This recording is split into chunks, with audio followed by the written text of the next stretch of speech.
자, 여러분들 반갑습니다. 이 재경관리사 이제 재무회계 담당하고 있는 원강진 세무사입니다. 이번 시간은 지금까지 여러분들이 이 재경관리사 기본서 공부를 했고 또 핵심 요약 어떤 분들은 좀 공부하신 분들은 그 핵심 강의를 좀 들으셔가지고 어느 정도 공부가 되신 거예요.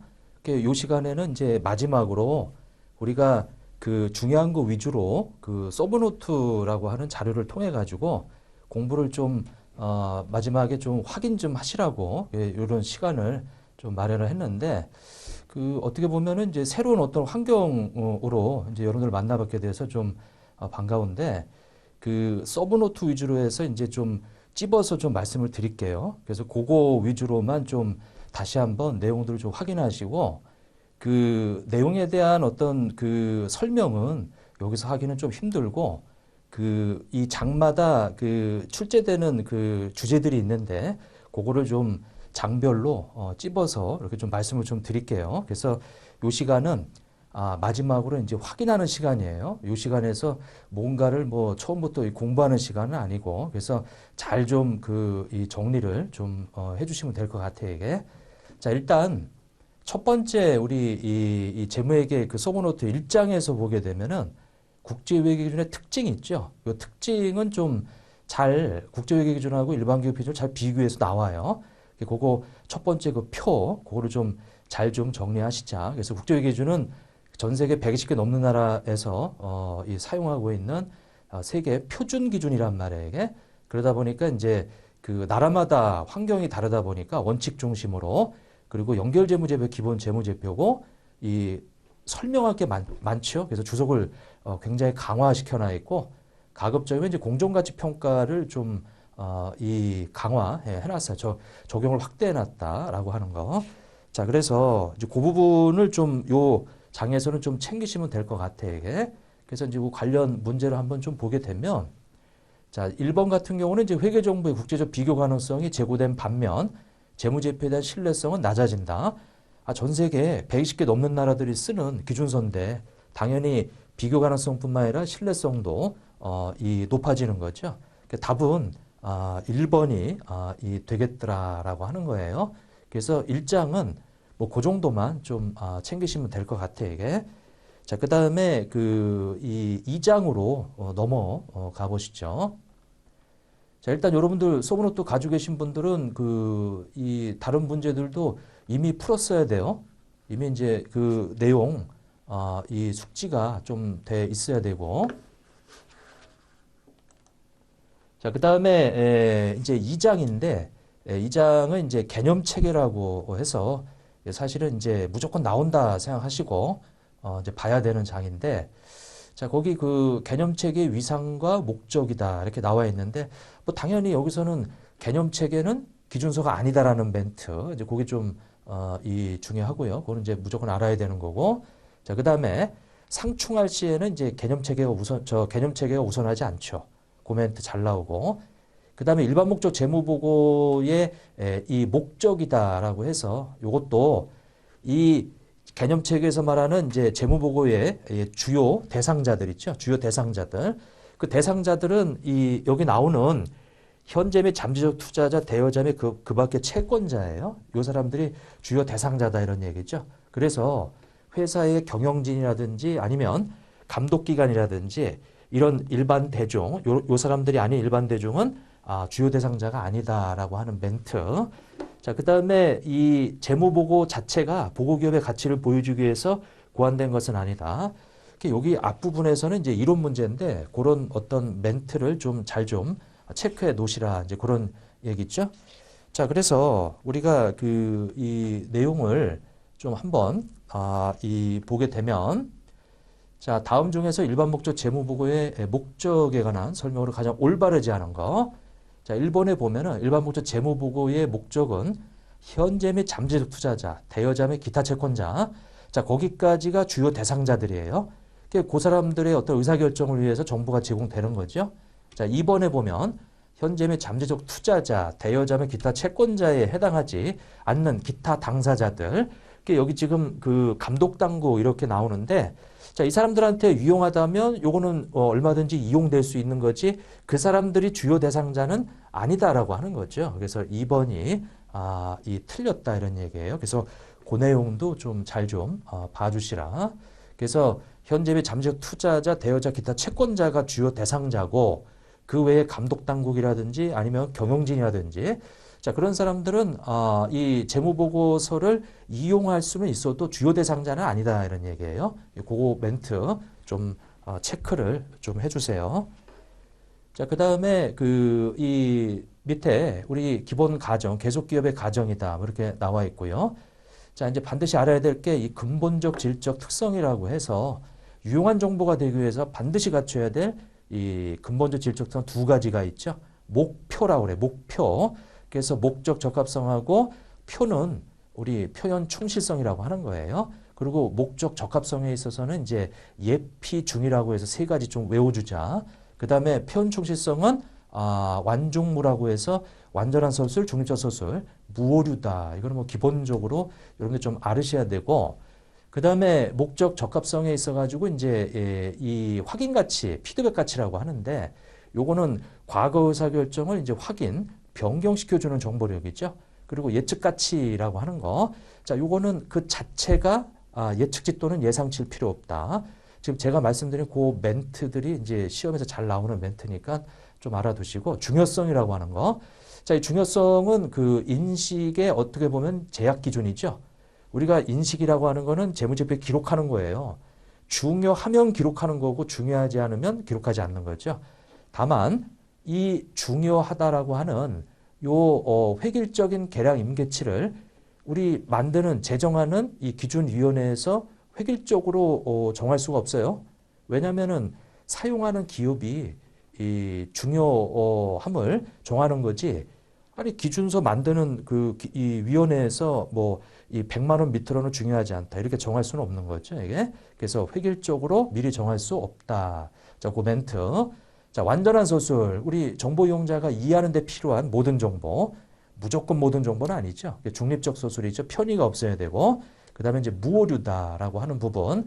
자, 무오류다라고 하는 부분은 이제 모든 면에서 완벽하게 이 정확하다는 것을 의미하지는 않죠. 이게. 왜냐하면 이제 회계는 추정이 포함되기 때문에 그러니까 추정이라고 하는 것은 여러분들 내용 연수도 그렇고 아니 자동차 샀는데 10년 동안 쓰겠다? 10년 동안 쓸지 안 쓸지 어떻게 알아요? 추정하는 거죠. 내용 연수, 잔존가치 다 추정하는 거예요. 그러니까 정확한 학문이 아니고요. 합리적인 학문이지. 정확하다는 것을 의미하지는 않는다라고 하는 거예요. 자, 그래서 바로 밑에 보면 멘트가 추정이 명확하고 정확하게 기술되고 설명되느나, 그러니까 추정이 올바른 방법에 따라 추정했다면 그 추정한 정보는 유용성을 저해하지 않는다 이거죠. 왜냐하면 추정은 불확실한 거거든. 불확실한데 그 불확실한 것도 어떤 합리적인 어떤 절차에 따라서 추정한 거면은 그거는 이제 문제되지 않죠. 이게. 자, 이제 그렇게 봐주시고. 자, 그 다음에 근본적 질적 특성은 이제 적용 순서가 있죠. 그래서 경제 현상을 식별하고, 그 다음에 이 목적 적합한 정보를 식별하고, 그 다음에 충실하게 표현되는지를 보는 거예요. 그 순서가 있다. 자, 그 다음에 서포트해주는 보강적 질적 특성이 있는데, 적이 비검하다라고 해서 이제 그 비교 가능성. 비교는 적어도 두 가지 이상 항목이 필요하다. 근데 비슷한 개념이 있는데 일관성하고 통일성이에요. 자, 일관성은 두 가지가 아니고 한 항목이에요. 한 항목에 적용되는 것이 일관되어야 된다. 어떻게? 기관 간에 또는 이 기업 간에 일관성 있게 적용되어야 된다. 그러면 비교 가능성도 높아진다 이거죠. 이게 그래서 한 항목에 대해서 비교 이 일관성이 있으면 두 항목 간의 비교 가능성이 높아지는 거예요. 그래서 일관성은 수단이고 비교 가능성은 목표다라고 하는 거죠. 그리고 통일성이라고 하는 거. 통일성은 유사한 건 유사하게, 상이한 건 상이하게 보이는 게 통일성이죠. 그게 비슷한데 이 비교 가능성은 아니다라고 하는 거죠. 그렇게. 자, 검증 가능성도 있고요. 그래서 이것은 우리가 이 합리적인 판단력이 있고 이런 사람들이 어떤 현상에 대해서 그거를 측정했을 때 비슷한 의견이 나와야 된다. 그게 검증 가능성이에요. 자, 그것이 이제 단일 점추정 지을 필요는 없다. 요런 멘트. 요것이 이제 이 이론에서 나올 수가 있고요. 적시성은 이제 제때, 필요할 때. 근데 이제 어떤 정보들은 이제 이 보통 적시성이라고 하는 것은 필요할 때 제공돼야 되는데 시간이 지남에 따라서 적시성이 떨어지죠. 이게. 하지만 일부 정보는 오래돼도 적시성이 떨어지지 않을 수도 있다 이거죠. 자, 이해가능성 간단 명료하게 해서 이제 다만 그 정보 자체가 어려울 수 있는데 그건 자문과 도움받으면 되고 자, 보강적 질적 특성은 적용 순서가 없어요. 이게. 그래서 이제 아까 근본적하고 좀 그렇게 약간 좀 다르죠. 자, 포괄적 제약 요인 기본적인 우리 생산성인데 원가보다 효익이 더 커야 된다. 경제성 이렇게. 자, 그래서 이제 질적 특성에 대해서는 이제 이 시험에서 잘 다룰 수 있기 때문에 좀 잘 좀 봐주시고요. 한번 문제를 한번 봐보세요. 자, 근본적 질적 특성에 해당하는 거, 이런 거는 틀리면 안 돼, 이게. 그래서 그 목표라고 그랬죠. 목은 목적 적합성이고 표는 표현 충실성이에요. 그래서 이제 목표. 그래서 이제 목적 적합성은 이 앞자만 따서 예피 중이라고 했는데, 봤더니 여기 중요성, 그 다음에 예측가치, 확인가치, 요게 뭐죠? 세 가지가? 요 세 가지는 그 목적 적합성의 하부 속성이고 표현 중시성이에요. 그러니까 답은 1번이 되겠더라. 이렇게. 그 2번은 왜 틀렸어요?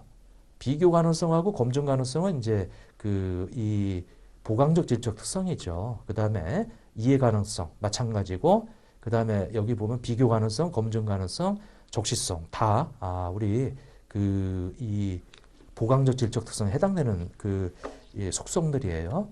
자, 이제 네 번째. 자, 재무제표가 제공하는 정보가 정보 이용자 의사결정의 목적 적합성을 제공하기 위해서 쭉 돼 있는데, 우리 이 근본적 질적 특성의 요 세 가지, 이 세 가지가 있는데, 이 목적 적합성 하부 속성이죠? 뭐죠? 예피중. 요 1번이 답이지. 그러니까 이런 거는 틀리면 안 된다 이거죠, 이게.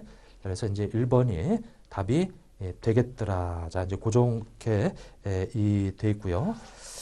자, 그 다음에 이제 이 내용을 또 보면은 나머지는 좀 또 살펴보시고 자, 이제 이 정의 있고요. 이거 뭐 기본적으로 이제 다룬 내용인데 질적 특성이 일단 제일 중요하고 자, 그 다음에 정의가 돼 있으면 이제 이 인식이 있는데 재무제표에 기록하는 걸 인식이라고 하고 재무제표에서 제거하는 걸 보고 이 삭제하는 걸 보고 제거라고 그래요.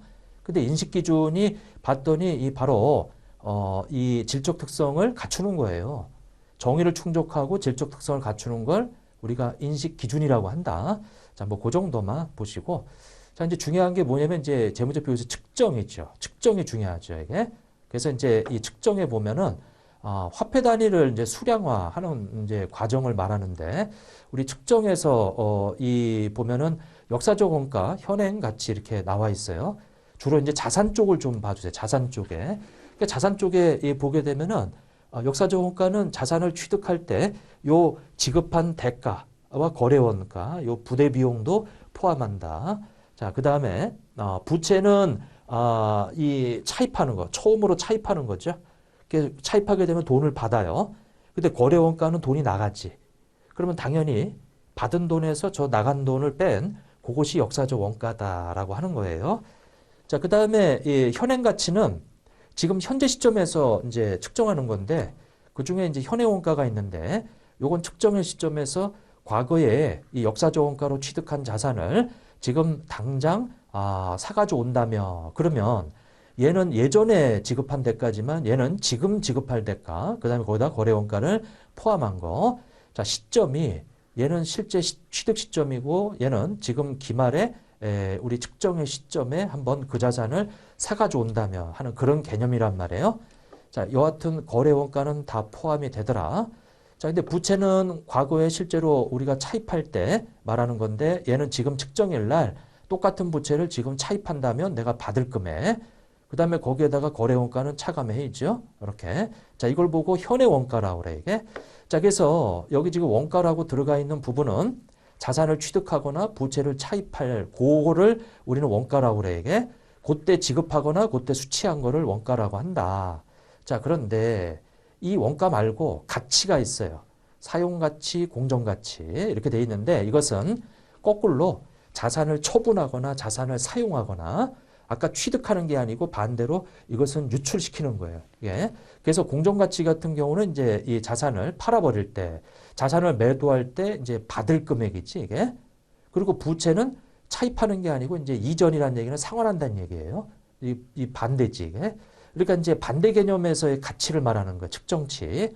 그러니까 원가하고 가치는 반대 개념이에요. 원가는 자산을 취득하고 부채를 차입하는 거고 가치는 주로 자산을 사용하거나 자산을 처분하거나 부채를 차입하는 거다. 이제 그런 거죠. 이거는 이제 시험에서 잘 나올 수가 있어요. 이게. 자, 그러면 여기 공정가치부터 먼저 보는데 부채를 상환할 때 그럼 지급할 금액인데 여기서 주의하실 점은 여기 위에서는 이 거래 원가를 다 고려했는데 공정가치는 거래 원가를 고려하기 전 금액이다. 이것이 중요하네요. 거래 원가를 반영하기 전이에요. 거래 원가를 반영하면 공정가치라고 부르지 않고 순공정가치라고 불러요. 순공정가치다. 이렇게. 그래서 그것 좀 구분시켜 놓으시고 자, 사용가치라고 되어 있는데 이것은 사용함에 따라 얻게 되는 캐시플로우. 근데 지금 현재 시점이니까 그걸 현재 가치로 돌려야 돼요. 자, 이행가치도 이거는 부채 쪽에서 이거는 부채를 갚을 때 이 지급하게 될 금액의 현재 가치 이렇게 이제 구분을 좀 해주시라. 자, 이제 그런 얘기죠. 자, 그래서 이 내용을 자, 한번 보면 자, 역사적 원가라고 돼 있죠. 여기 현행 원가. 자, 이거 둘 다 뭐예요? 자산은 취득하는 거고 부채는 상환하는 그런 개념이란 말이에요. 그러니까 자산을 취득할 때 자, 이거 보면은 이제 이 쭉 돼 있고 거래 원가 포함한다 돼 있죠. 그리고 현행 원가. 자, 요것은 지금 실제로 취득하고 실제로 차입할 때가 아니고 지금 측정일 시점에서 근데 보니까 측정일에 시장 참여자사의 정상거래 자산을 매도 현행 원가는 매도가 아니라고 그랬잖아요. 취득이라고 그랬지. 틀렸죠. 예. 자, 근데 위에 보면 사용가치인데 사용가치는 자산을 사용함에 따라 얻게 되는 캐시플로우 현재 가치인데 여기 보니까 이 동동한 자산의 원가를 측정일에 이 취득하면서 지급할 대가 요 3번의 내용이 원래 현행 원가 내용이네. 그리고 우리 여기 보시게 되면 그러니까 가장 타당한 거니까 1번이 맞는 거고요. 요거는 이제 제가 아까 요게 바뀌었다고 그랬죠. 그리고 사용 가치는 여기 위에 있는 요거하고 바뀌었네.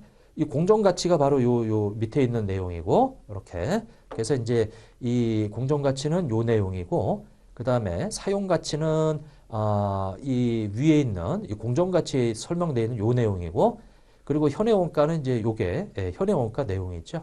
요거 좀 구분 좀 해주시고 자 이제 공정 가치에서 거래 원가를 빼지 않는다라는 거, 거래 원가를 빼면 뭐가 된다? 순공정 가치가 된다라는 거, 그것 좀 체크하시면 될 것 같아요. 이게 1번이 이제 답이고요. 나머지는 설명들이 다 이렇게 좀 섞여 있어요. 이거. 자 이제 그렇게 좀 체크해 주시고 자 그 다음에 넘어가서 그 다음 장으로 넘어가죠. 그 재무자산이죠. 양이 굉장히 많아요. 이거 재무제표 표시죠. 재무제표 표시. 자, 일단 재무제표의 종류, 뭐 기본적으로 알아두셔야 되고요. 예전에는 이런 것도 나왔어요. 이게 뭐 너무 쉽죠, 이거는. 자, 그 다음에 일반사항 8가지가 있어요. 이 8가지는 반드시 좀 알아두셔야죠. 요거. 자, 그래서 8가지네요. 이거 좀 반드시 체크하시라. 자, 그 다음에 우리 재무상태표인데 재무상태표하고 손익계산서가 있는데 이 포괄손익계산서가 더 중요한 거예요. 자, 재무상태표 일단은 120개 넘는 나라들이 쓰는 거다 보니까 이제 재무제표를 예전부터 그 나라마다 다 달라요. 다 아우르기 위해서는 그냥 재량이 부여돼 있어야 돼. 적어도 표시해 줄 것만 표시해 주고 나머지는 알아서 해라. 대분류 수준에서만 예시하고 있죠. 그러니까 재무제표를 작성하는 그 환경들이 다 다르잖아요, 이게. 유동, 비유동으로 나눌 수도 있고요. 유동서 순수에 따른 표시 방법을 할 수도 있고 주로 이제 금융업들이 이렇고 여기는 주로 제조업이에요. 제조업, 유통업, 건설업들이. 근데 이제 어떤 회사들은 제조업도 하고 금융업도 하면 혼합해서 할 수도 있지. 그러니까 이제 이건 선택이지, 이게. 이렇게. 자, 이제 그 다음에 우리가 유동, 비유동으로 구분할 때는 이연법인세 자산부채는 유동으로 분류하지 않아요. 요거는 잘 나오는 멘트죠, 이게. 자, 그리고 포괄 손익계산서가 있는데 이것도 이제 두 가지 중에 선택이다. 하나로 만들 거냐, 두 개로 쪼갤 거냐. 이거 뭐 기업의 선택이고요. 이제 거기 표시되는 이제 이 비용을 두 가지인데 기능별이라고 돼 있는 부분은 이제 매출원가법이죠. 기능별 우리 손익계산서는 이 손익계산서에 매출원가가 구분 표시돼 있어요. 그러면 이제 그게 이제 기능별로 만든 거고 기능별로 손익계산서를 만들었으면 주석에다가 성격 정보를 추가라고 그렇게 돼 있죠. 그거 잘 나오는 멘트예요. 물론 이제 성격별로 손익계산서를 만들었으면 주석에다가 기능 정보를 이 표시해라. 그런 말은 없어요. 그건 틀리는 말이에요. 잘 나오는 멘트지. 그래서 요거 기능별로 분류하는 기업은 성격 정보를 추가 공시해라. 이렇게 돼 있고 자, 유동 항목 일단은 이제 원칙이 1년 기준이죠. 다만 우리 운전자본은 정상 영업 주기와 1년 기준 중 맥스 그 다음에 단 제한이 12개월 이상 걸려 있으면 안 된다라고 하는 거 있었고요.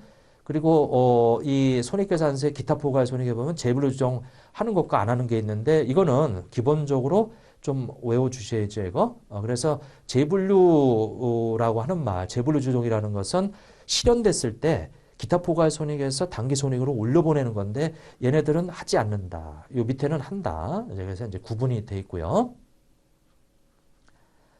자, 그 다음에 기타 포괄 손익에 대한 어떤 법인세 효과가 있어요. 이건 이제 이연법인세에서 나오는 여러분들 그 기타 포괄 손익 항목들은 죄다 우리 세법이 인정 안 하는 거예요. 여러분들이 세무회계에서 법인 조정했을 거 아니에요, 이게. 그래서 요게 뭐가 나오냐면 입금산입과 송금산입 해가지고 마이너스 유보 또는 유보 그 다음에 기타가 나와요. 그래서 이제 그 양편 조정이 나오는데 그건 이제 세법에서 해결하시면 되고요.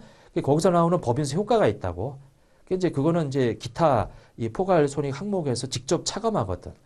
근데 차감할 때 이렇게 순액으로 표시할 수도 있고 이렇게 단일의 금액으로 법인세 효과를 밑에서 한 번에 뺄 수도 있고요. 이것도 기업의 선택이다. 자, 이제 그렇게 돼 있고.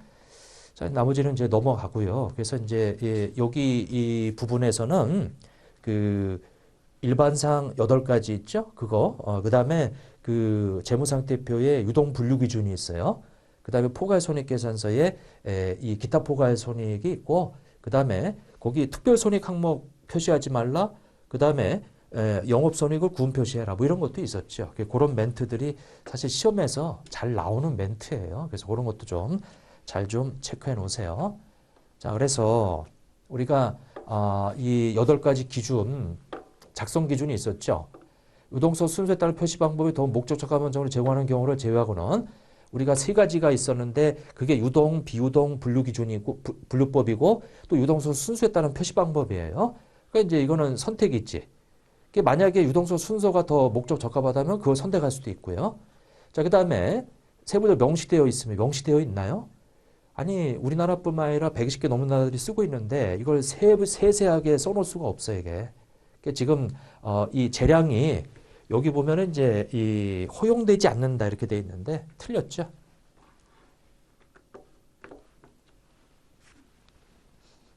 자, 8가지 중에 요건 이제 유사한 항목 우리가 통합 표시하거나 구분 표시하는 거 그리고 이제 상기하지 말라 이게 8가지에 들어가는 건데 얘 있잖아요. 요거는 이제 재무상태표를 작성할 때 적어도 표시되는 거 외에는 회사가 알아서 해라. 그러니까 재량이 부여되어 있는 거예요. 그러니까 2번이 답이 되겠더라. 뭐 그렇게 보시면 되죠. 자, 이제 그 다음에 이 7번에 보면은 여기 손익계산서에 보면은 이제 매출원가 이게 비용 표시를 요 매출원가로 표시해 놨어요. 이걸 보고 기능별 손익계산서라고 하지. 이게 자, 이제 가장 올바르지 않는 것은 자, 기타 포괄 손익 항목 관련 법인세가 차감한 순액으로 표시해야 한다. 할 수 있다. 왜냐면 선택이잖아, 이게. 순액뿐만 아니라 뭐예요? 아유, 우리 총액으로 표시하고 차감 표시할 수도 있다고, 이게. 그래서, 지금 그 1번이 틀렸다라고 하는 거죠. 자, 이제 그 정도 돼 있고. 자, 그 다음에, 내려가서 이제 재고자산으로 넘어가면, 그 4장에 이제 보고기한호 사건이죠. 보고기한호 사건이 제일 중요해요. 보고기한호 사건은 이제 그 수정을 요하는 거 요약해서 정리하세요. 여기 보면은 첫 번째가 소송이에요. 자, 두 번째가 손상이에요. 세 번째가 이 자산의 취득 매각이에요. 자, 네 번째가 우리 이 종업원, 이 상여금이에요. 다섯 번째가 오류 더하기 핵심 단어. 요것은 수정을 요구하는 거예요, 이게. 그리고 수정을 요구하지 않는 것은 이제 투자자의 시장가치 하락. 그리고 또 하나 추가하자면 재해. 자, 이것은 수정하지 않는다. 그래서 이걸 반드시 구분해 주시고 이걸 예로 나온단 말이에요. 이게. 그렇게 좀 보시고요. 나머지는 좀 참조를 좀 해주시고. 자, 그 다음에 이제 중간 재무보고는 적성 제고를 위해서 이제 중간 재무제표를 작성하는데 일단 재무 상태표에 비교 표시되는 것이 당해 중간 보기한 말하고 즉 말해서 6월 30일은 6월 30일 현재 하고 작년도 12월 말하고 비교하는 거예요. 근데 나머지들은 어때요? 나머지들은 우리 이번 연도 중간 기간하고 직전 연도 중간 기간을 비교하는데 중간 기간은 포괄손익계산서만 그렇게 비교하고 나머지는 이제 누적이에요. 이게 현금흐름표, 자본변동표는 누적이다. 누적 기간을 비교하더라. 이렇게 이제 봐주시고요. 자, 이제 그 정도 내용만 좀 보시죠. 자, 그래서 그 수정을 요하는 보고에는 사건에 해당하는 거. 이 기업 보면은 매출액권 평가. 이건 이제 뭐냐면 손상에 대한 얘기죠. 파산. 자, 우리가 보고 기간 그 사이 후에 이 결산 확정하기 전에 그 사이에 파산됐어요. 근데 그거는 이제 12월 말에 대손율 추정하는데 반영해 줘야 있죠. 자, 그 다음에 소송이 있죠. 그게 이제 존재하던 것이 이제 요 사이에 재판 결과 확정됐대요. 자, 오류예요. 그 다음에 손상이에요. 다 들어가네. 다 들어가네요. 그래서 그 사유가 다 들어가는 것들이니까 이제 4번이 답이 되겠더라. 이렇게 이제 봐주시면 되겠죠. 자, 이제 그 다음에 우리 그 재고자산으로 한번 넘어가 보면 재고자산. 자, 여러분들 이 재고자산은 판매 목적으로 가지고 있는 상품, 제품, 반제품, 제공품, 원재료, 소모품 말하는 거죠. 그 매입가액은 매입 가격에다 부대 비용이에요. 근데 이제 매입 가격 처음에 살 때 돈을 줬는데 문제가 생겨가지고 깎아주는 매입 애놀이 가격 조정 요소들이 생겨요. 매입 애놀이, 매입 환출, 매입 할인, 리베이트 그거는 차감하죠. 자, 그리고 전환원가는 뭐 여러분 원가 시간에 공부했을 거 아니에요. 이게 직접 농업비하고 제조 간접비, 우리 DL 플러스 OH 뭐 이런 거 봤을 거예요. 자, 기타 원가다. 이건 이제 판매 가능하기 위해서 들어가는 그런 원가들을 말하고요. 자, 재고산 포함 여부. 자, 포함 여부는 중요하네요. 자, 일단은 내가 물건을 사가지고 왔는데 선적진도 조건인데 아직 도착 안 했다? 그럼 내 거 아니죠. 도착진도 조건, 선적진도 조건이다 라고 했을 때 아직 도착 안 하고 운송 중이면 내 거예요. 선적진도 조건이니까. 도착진도 조건이면 내 거 아니죠. 아직 도착 안 했으니까. 자, 위탁 판매다. 그러면 수탁자가 판매했을 때인데 수탁자가 판매하지 않고 보관하고 있으면 내 거다. 자, 시성표 한번 써보세요. 그러면 이것은 이 판매 조건이 써보고 나서 내가 사겠다라는 의사표시 있을 때 파는 거죠. 의사표시 있기 전까지는 파는 거 아니고. 자, 할부 판매는 뭐예요?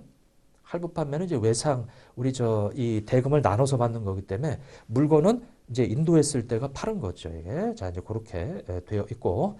자, 이제 수량을 계속기록법 실질재고조사법. 그래서 계속기록법은 들어오고 나갈 때마다 기록해서 마지막에 남는 수량이 기말 장부 수량이 되겠죠. 그리고 실질재고조사법은 들어오는 것만 기록했다가 창고 실사를 하니까 창고에 없는 것이 판매 수량이 되는 그런 방법이에요. 근데 이 두 가지를 우리는 실무에서 계속기록법을 먼저 적용하고 그 다음에 실질재고조사법을 나중에 적용하죠. 그러면 장부상의 수량과 요 창고의 실제 수량이 차이가 생기면 그걸 보고 감모 수량이라고 그래요. 근데 감모 수량은 일단 직접 재고자에서 빼서 우리가 정상적으로 이 판매 과정에서 발생하는 감모를 우리가 정상 감모라고 하고 그렇지 않은 것을 비정상 감모라고 해서 이렇게 두 개로 나눠서 이 회계 처리하고요. 자, 그 다음에 기중에 우리가 재고자산을 사가지고 올 때 그 단가를 산정할 때 이 가정이 있는데 개별법은 이건 가정이 아니라 실제죠. 가장 정확한 방법이죠. 근데 이제 그 이후부터는 가정하는 거예요. 선해선출법. 먼저 들어온 걸 먼저 내보내더라. 이렇게 돼 있고. 자, 그 다음에 이 가중평균법은 들어오고 나갈 때마다 평균 내는 우리 계속기록법하의 평균법을 우리가 이동평균법이라고 하고 그리고 들어온 것들을 다 평균 내서 일정 기간 나중에 이 실사에서 나머지 없는 것에다가 그냥 그 평균 단가 한번 반영하는 거, 그 총평균법이라고 하죠. 그건 이제 실질재고 조사법 하의 평균법이 이 총평균법이 되는 거예요. 자, 그다음에 소매제고법이다. 이것은 이제 들어오고 팔려 나갈 때 그 이익률이 유사한 이 자산들에 대해서 미리 이익률을 구해서 그러니까 이제 이 이익률은 이제 이 구하게 되면 원가율도 나오겠죠.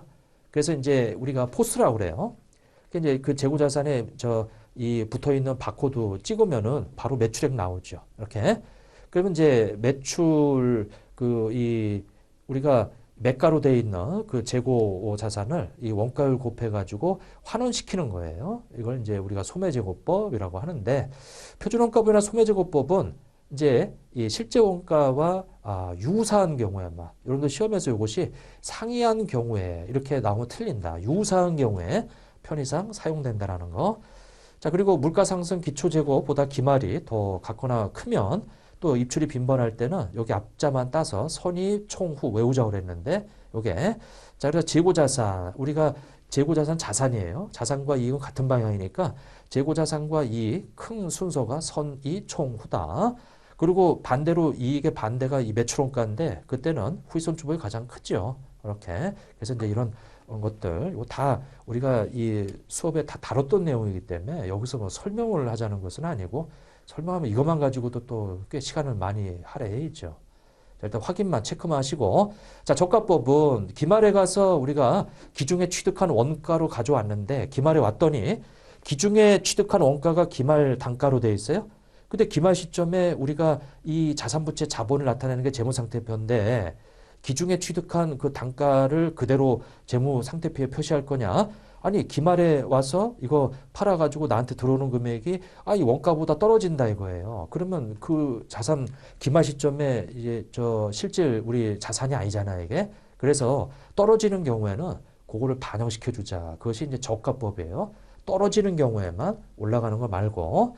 자, 그래서 그때 우리 당장 판다면 나한테 들어오는 금액을 계산해서 원가보다 떨어졌으면 그 차이를 우리가 평가 손실로 잡아라. 이제 그런 얘기죠. 다만 원재료는 어차피 투입해서 제품이라는 것을 완성시키기 위한 거기다 보니까 원재료는 투입 개념인 현행 대체 원가를 순실현가능 가치로 사용이 가능하다. 그래서 두 가지 자료가 주어져 있으면 현행 대체 원가를 써야지 순실현가능 가치를 쓰는 게 아니에요. 원재료는. 자, 그 다음에 원재료는 어차피 그거 투입해서 완성된 제품, 그 제품이 저가법 적용을 하지 않으면 거기 투입된 원재료, 그러니까 이 제품의 하나의 원재료만 떨어졌을 뿐이지 제품은 이 저가법을 적용하지 않으면 원재료도 저가법을 적용하지 말라 이거죠. 그래서 원재료 투입해서 완성된 제품 원가 이상으로 판매될 경우에는 이 감액하지 않아요. 자, 이제 그렇게 되어 있더라. 자, 이제 그렇게 되어 있고요. 그 다음에 저가법은 항목별로 적용하죠. 원칙이에요. 그 다음에 이제 다만 유사하면 조별도 가능하다. 뭐 그런 얘기. 자, 이제 그렇게 좀 봐주시고. 자, 그래서 이제 기본적으로 여러분들 여기 서브노트에 나와 있는 이런 이 문제들 요것은 좀 반드시 풀어 보셨어야 돼요. 이거. 그래서 자, 그렇게 좀 봐주시고. 자, 그 다음에 이제 이 문제 한번 잠깐 봐보면 자, 이렇게 쭉 있어요. 그래서 기초재고자산 없대요. 기말재고자 총평균법, 선의저축법으로 평가하려고 한다. 이렇게 나와 있네, 이게. 자, 가장 올바르지 않은 것을 이렇게 돼 있는데, 여러분들 여기 보면, 총평균법하고 선의저축법이잖아요, 이게. 근데 아까 제가 선의 총후라고 그랬잖아요, 이거. 근데 여기 지금 보니까 매출원가예요. 근데 아까는 물가가 상승하고 있을 때인데, 여기는 물가가 어떻게 되고 있어요? 물가가 하락하고 있잖아요, 이게. 일반적인 상황은 아니지만 문제가 그렇게 나왔어요, 이게. 물가가 떨어지면 오히려 매출원가는 반대예요. 선의 총후에서 후이선주법이 가장 크지만 반대예요. 반대란 얘기는 선의선주법이 더 크다는 얘기지, 이게. 아까 우리가 물가 상승하고 있을 때 선의 총후였는데 그래서 저기 후이선주법이 가장 매출원가가 컸었는데 지금은 반대지. 선의선주법을 적용했을 때보다 총평을 적용했을 경우 37만 5천 원만큼 더 크다 이렇게 돼 있는데 더 작다지. 왜냐면 물가가 오르고 있을 때 이 선의 총후에서 후이선주법이 가장 크단 말이에요. 근데 지금 물가가 떨어지고 있단 말이에요. 그러면 선의저축법이 가장 크다 이거지, 반대로. 그러니까 지금 총평균법을 적용했을 경우 이게 더 크대요. 그러니까 1번이 틀렸지. 계산 안 해도 이렇게 이제 되어 있더라. 자, 이제 그렇게 좀 봐주시면 되겠어요. 이렇게. 그러니까 이제 올바르게 바꾸면 총평균법이 작다 이거예요. 그러니까 작으니까 여기 매출 총이익률이 어떻게 돼요? 총평균법이 이 매출 원가가 작으니까 총평균법이 상대적으로 더 크지. 그러니까 이론적으로 이게 맞단 말이에요, 이게. 그리고 이제 여기 돼 있죠. 근데 얘는 뭐예요? 얘하고 얘를 반대네, 이거. 그러니까 사실은 둘 중에 하나 골라야지. 얘하고 얘가 지금 다 반대잖아요. 이게 3번이 맞는 얘기죠. 1번이 틀렸고. 자, 기말재고자산 금액을 선조 적용할 때보다 총평을 적용했을 경우 더 이렇게 되어 있더라. 자, 기말재고자산 금액은 선의전주법을 적용했을 때보다 총평균법을 적용했을 경우 이 적다 이렇게 이제 돼 있죠. 기말재고자산. 자, 그 뒤에 이거 지금 1번이 틀렸는데 이제 뒤에 이 계산한 거 그거를 한번 보게 되면 기말재고자산이 봤더니 선의전주법보다 총평균법이 기말재고자산이 이제 30만 5천 원 크다 이렇게 돼 있죠. 왜 그럴까요? 이런 게 어렵죠, 여러분들이. 판단하기에. 아까 매출원가가 어떻게 됐었어요? 선의전주법이 가장 크지. 그러면 선의전주법이 가장 크다는 얘기는 기말재고가 가장 작다는 얘기예요, 이게. 가장 작다. 이렇게 되어 있고. 그래서 요거 지금 쭉 보게 되면 요 부분은 좀 수정을 좀 해주셔야 되겠네요. 기말재고자산 금액은 선의전주법을 적용했을 때보다 총평균법을 적용했을 경우에 이만큼 크다. 왜냐면 이제 요거 두 개 있잖아요, 두 개.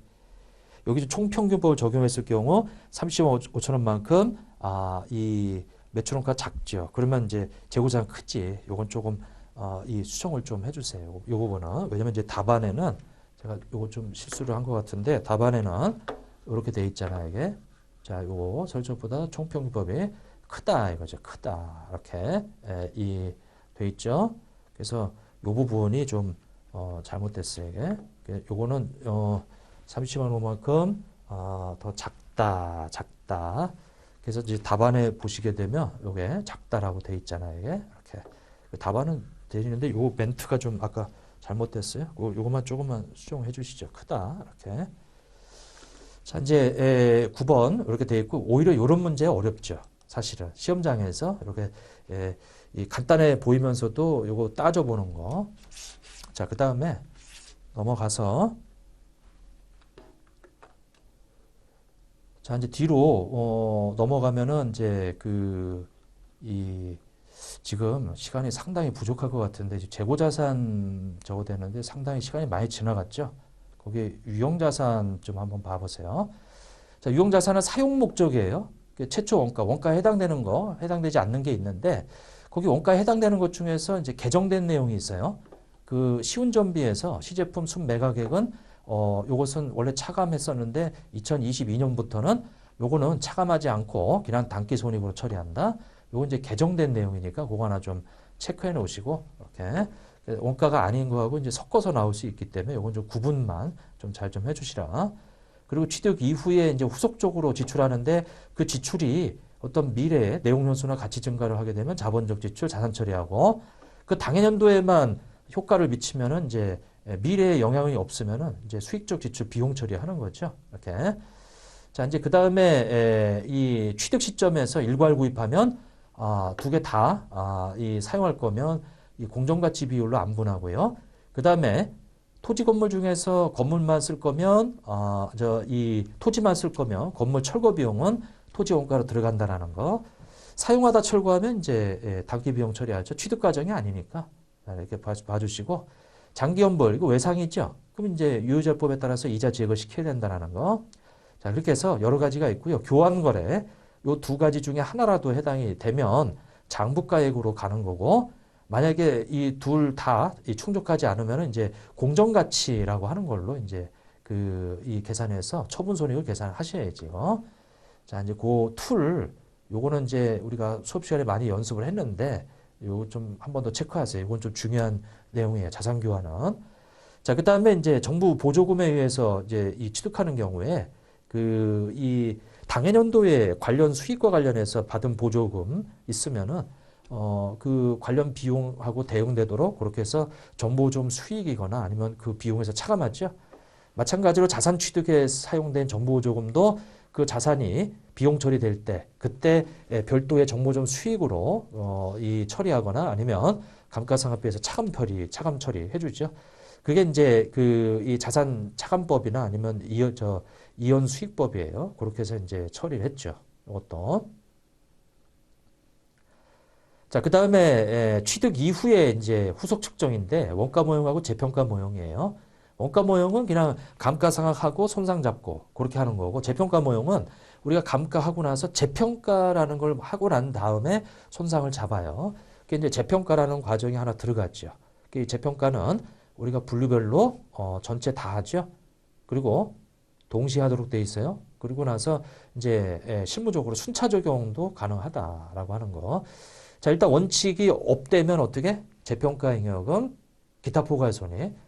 우리 그다음에 내려가면 원칙이 재평가 손실이 있죠. 단기 비용이다. 이렇게 이제 처리를 하죠.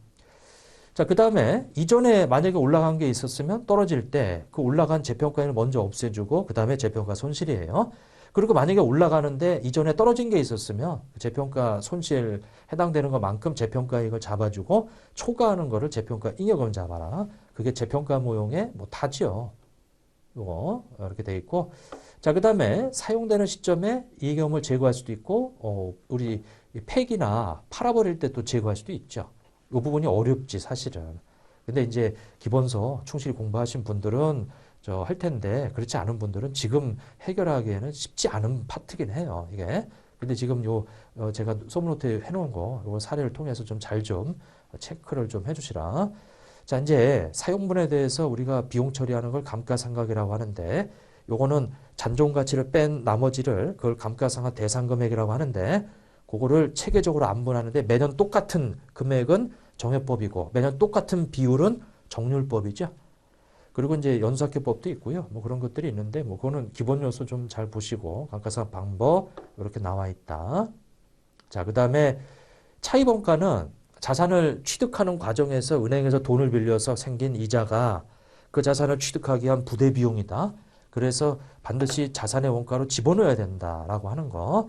그렇게 집어넣어야 될 적격 자산이 네 가지가 있죠. 일단 재고자산은 일단 1년 이상이 넘어가는 재고자산이고, 유형자산, 무형자산, 투자부동산이에요. 이제 그런 자산에 대해서 직접 빌려온 특정 차입금과 그 다음에 우리가 예전에 빌린 것 중에서 이번에 투입됐다고 보는 일반 차입금이 있다.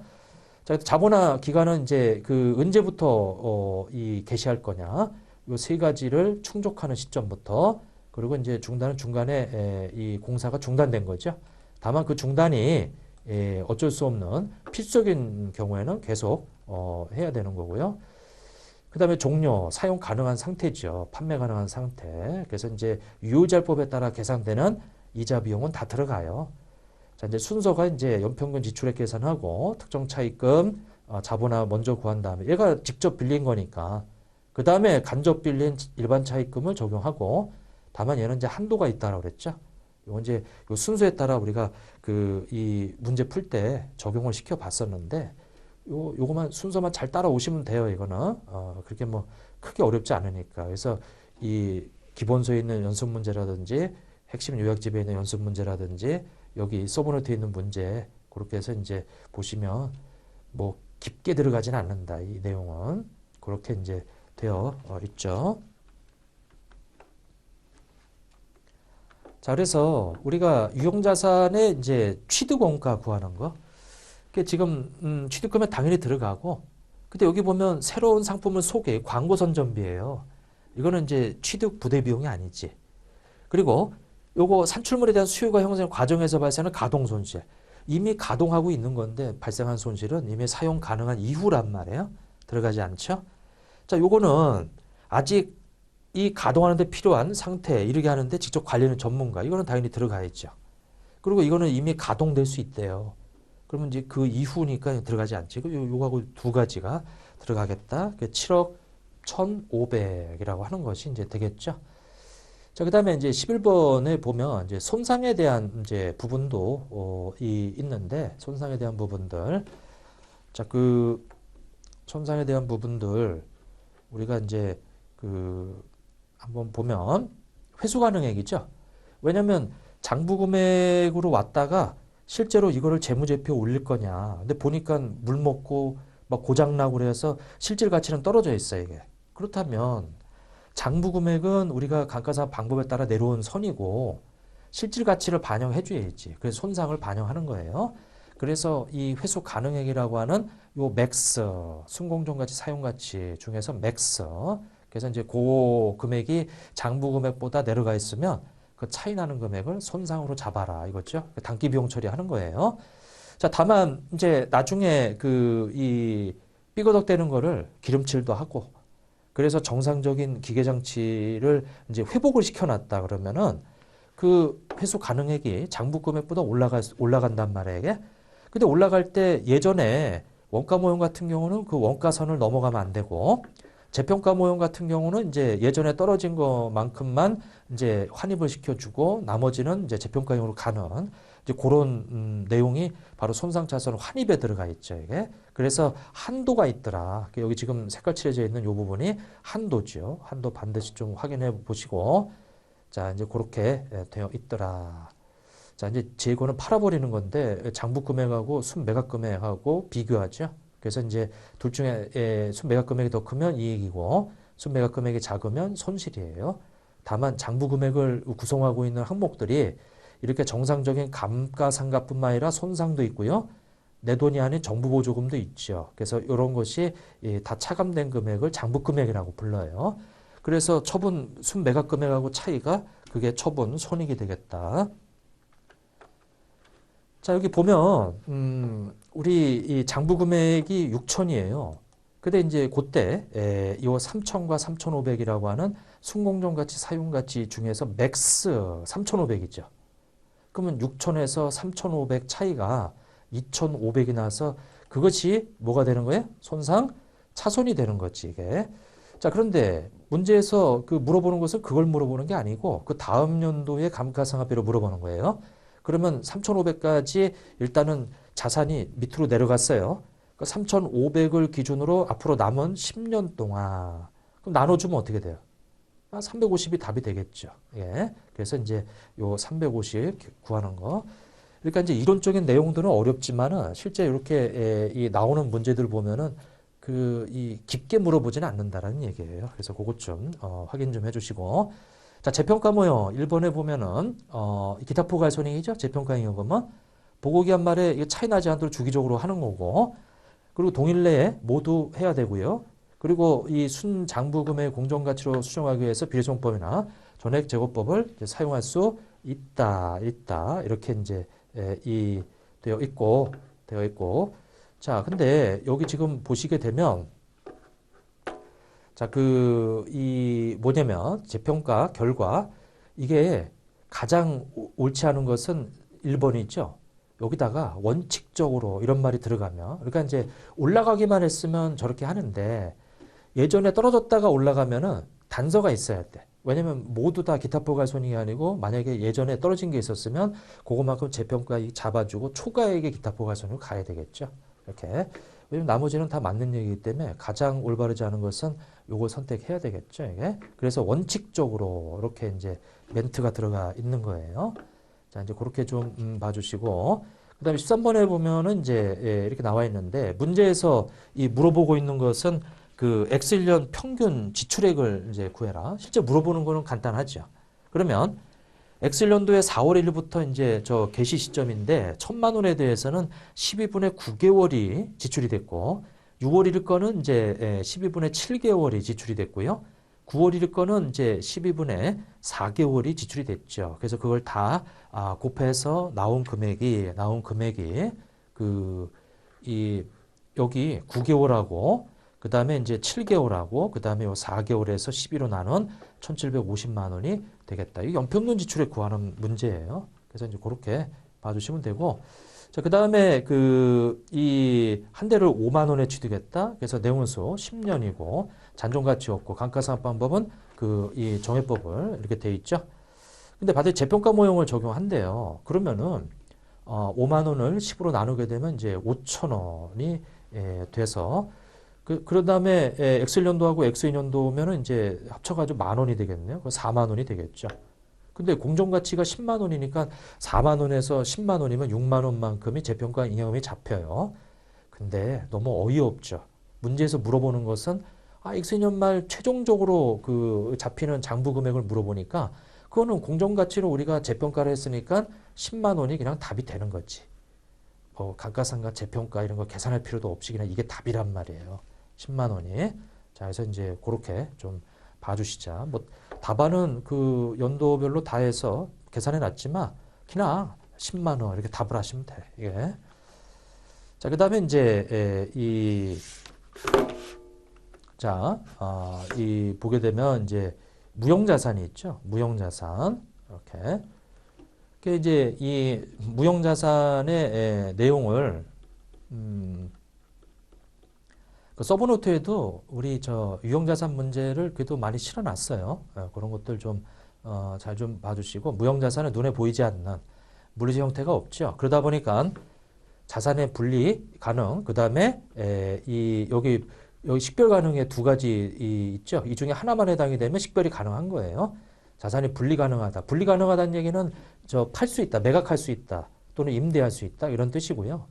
그 다음에 이제 분리 가능하지 않더라도 계약이나 법률에 의하면 식별이 가능한 거예요. 그 다음에 통제, 미래경제회의 이 세 개의 특징 그것 좀 정리해 놓으시고 자, 그 다음에 최초 원가인데 다른 거는 다 그렇다 치더라도 내부적으로 창출되는 거 얘가 좀 중요하죠. 그래서 영업권은 우리 자가창설 영업권은 우리가 무형자산 인식 안 하죠. 근데 어떤 것만 인식하냐면 외부에서 사가져온 매수 영업권. 자, 그 다음에 개발비하고 연구비인데 이게 제일 중요해요. 개발비 연구비가 비교하는 거. 그래서 개발비는 좀 더 구체적이고 연구비는 좀 더 추상적이지. 그래서 거기 나오는 이 사례 있죠. 요것도 좀 색깔 칠해 놓은 거 위주로 해서 좀 비교를 좀 해 놓으세요, 이게. 그리고 이 내부적으로 창출된 무형자산은 이 개발비만 인식 요건을 충족하면 자산 처리하고 나머지 이 내부적으로 창출된 브랜드 이런 거 다 무형자산을 잡지 않아요. 영업권도 무형자산 잡지 않지. 그러니까 내부적으로 창출되는 것은 유일하게 개발비만 인식 요건을 충족했을 때 무형자산 잡는 거예요, 이게. 그리고 인식 후에 이제 측정인데 원가 모형이나 재평가 모형 똑같아요. 뭐하고? 유형자산하고 똑같다. 그래서 이제 그렇게 보시고 다만 이 재평가 모형에서 공정가치가 만약에 이 확인이 안 되면 활성시장에서 공정가치가 확인이 안 되면 한번 생각해 보세요. 유형자산 같은 경우는 기계장치라든지 이런 중고시장이 얼마든지 있는데 개발비라든지 개발비 거래되는 시장이 있어요?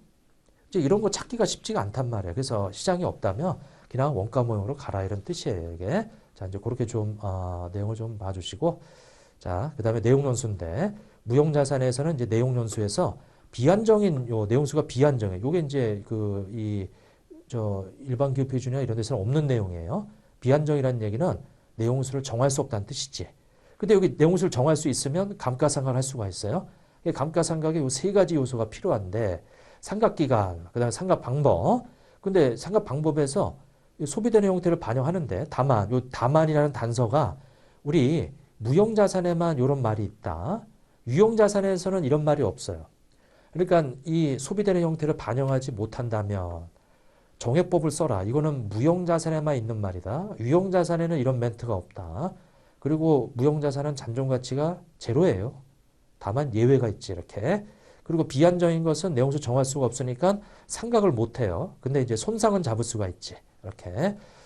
자, 그 다음에 정할 수 없다가 정해지게 되면 이거는 회계 추정의 변경으로 본다라고 하는 거죠. 이게 이제 무형 자산에 대한 얘기예요. 그래서 이것도 뭐 그렇게 좀 봐주시고.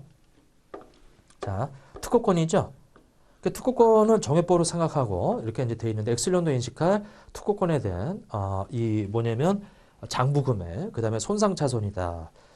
자, 일단은 20만 원에 대해서 내용수 5년이니까 나누게 되면 4만 원이에요. 그러면 이 4만 원을 빼게 되면 16만 원이 되겠지. 근데 보니까 회수 가능액이 둘 중에 맥스 15만 원이죠.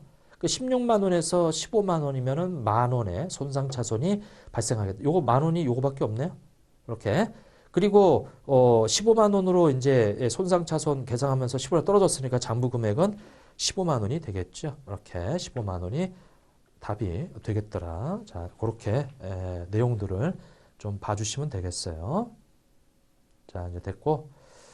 자, 그 다음에, 자, 일단은 4장에 보면 이제 투자부동산이 있어요. 여기도 이제 한 문제 정도 이렇게 출제될 수 있는데, 그 투자부동산은 이제 투자부동산 포함 여부가 시험에 이론 문제로 나올 수가 있어요.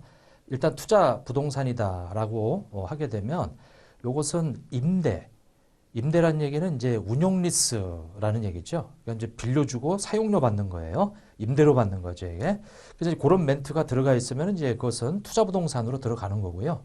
자, 그래서 첫 번째 보면은 뭐 시차익. 요건 이제 시차익하고 장기 세차익이에요. 단기는 그런 재고 자산이고, 그리고 이제 용도 정해져 있지 않은 거, 그리고 운용 리스로 운용 리스란 말 들어가면 투자부동산이 되는 거 생각하시면 돼요.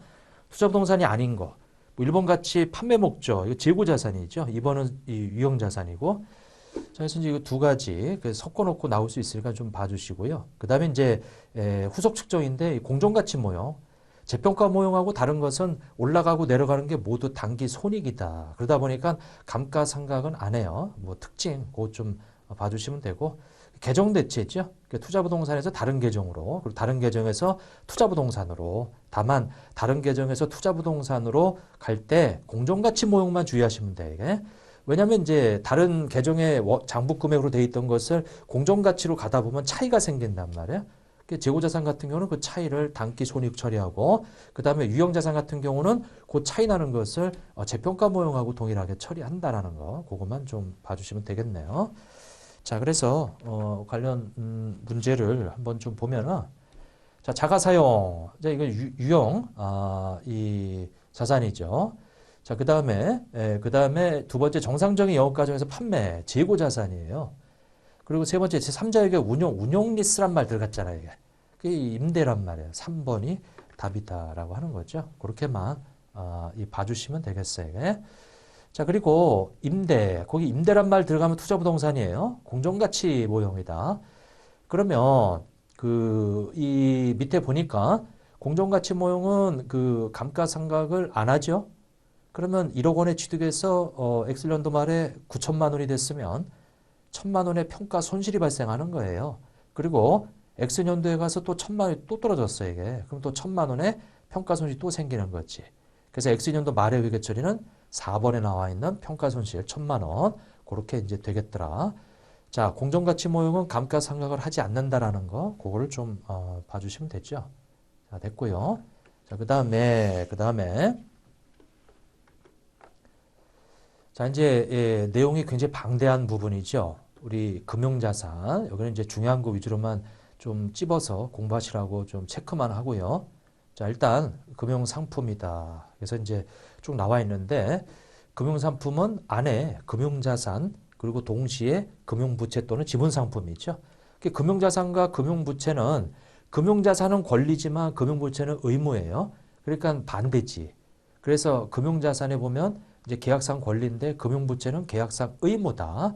그래서 매출채권, 매입채무, 미수금, 미지급금, 자, 이런 것들이 나오는 거예요. 대여금, 그다음에 차입금, 그다음에 투자사채, 사채죠. 근데 이 중에서 제일 중요한 것은 바로 투자사채, 그리고 우리 금융부채 쪽에서는 사채다라고 하는 거죠. 그다음에 이제 투자 주식이 있고, 그다음에 반대편에 지분 상품이 있어요. 그건 이제 자본 쪽이죠. 그래서 이제 그런 것들 위주로 좀 봐주시면 되고, 자, 그다음에 이 쭉 가서, 자, 현금 효손 자산, 이거 기본적으로 우리 이 회계 원리에서 나오는 얘기인데, 요거는 좀 나오면 틀리지 말아야 돼. 이거 현금 효손 자산이다라고 해서.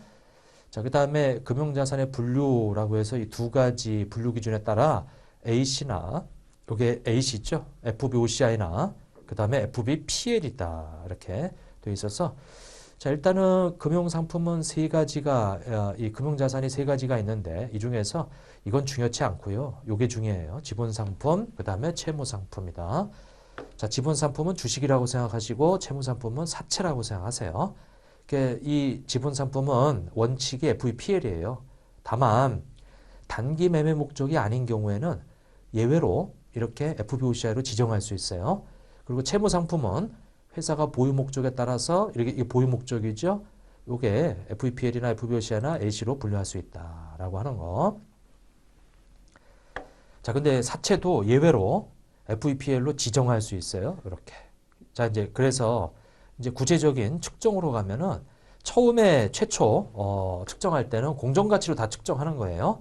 다만 FEPL일 때는 거래 원가를 단기 비용, 나머지는 가산한다. 부대 비용으로 보니까 가산한다. 그리고 기말에 가서 공정가치하고 비교해서 평가손익 잡는데 단기 손익 처리하고요. 왜냐면 이제 이것이 FEPL, 그러니까 이제 공정가치 FV하고 비교해서 차이 나는 것을 PL로 단기 손익 처리하는 거고요. FVOCI, 요거는 공정가치로 평가해서 그 차이 나는 것을 기타 포괄손익 처리하는 거지. 이렇게. 자, 근데 지분 상품이 있고 그다음에 채무 상품이 있는데 둘 다 공정가치법이고 평가손익이고 기타 포괄손익 처리하지만 지분 상품에 대한 기타 포괄손익은 재분류 조정을 하지 않아요. 채무 상품은 재분류 조정을 한다. 그리고 A씨는 공정가치에 관심이 없어. 왜? 팔지 않고 만기까지 갈 거거든, 이게. 그래서 이 후속 측정이 상하크 원가법, 즉 유효 이자율법이에요. 그래서 평가 손익이 발생하지 않아요. 이렇게 이제 처리를 해준다라고 하는 거죠. 자, 그게 핵심이죠. 그래서 이제 요 내용들은 우리가 기본서에서도 많이 풀어봤고 많이 해봤으니까 조금 더 연습을 좀 해주시고. 자, 근데 금융자산의 손상에 이건 이제 대손상각비 말씀 생각하시면 되죠, 이게. 그래서 이 기대시용 손실이라고 해서 기대시용 손실은 대손 충당금이라고 생각하시면 돼요, 이게. 그래서 신용이 손상돼. 이건 실제로 못 받게 되는 거고 얘는 뭐예요? 신용 위험이 존재하는 거예요.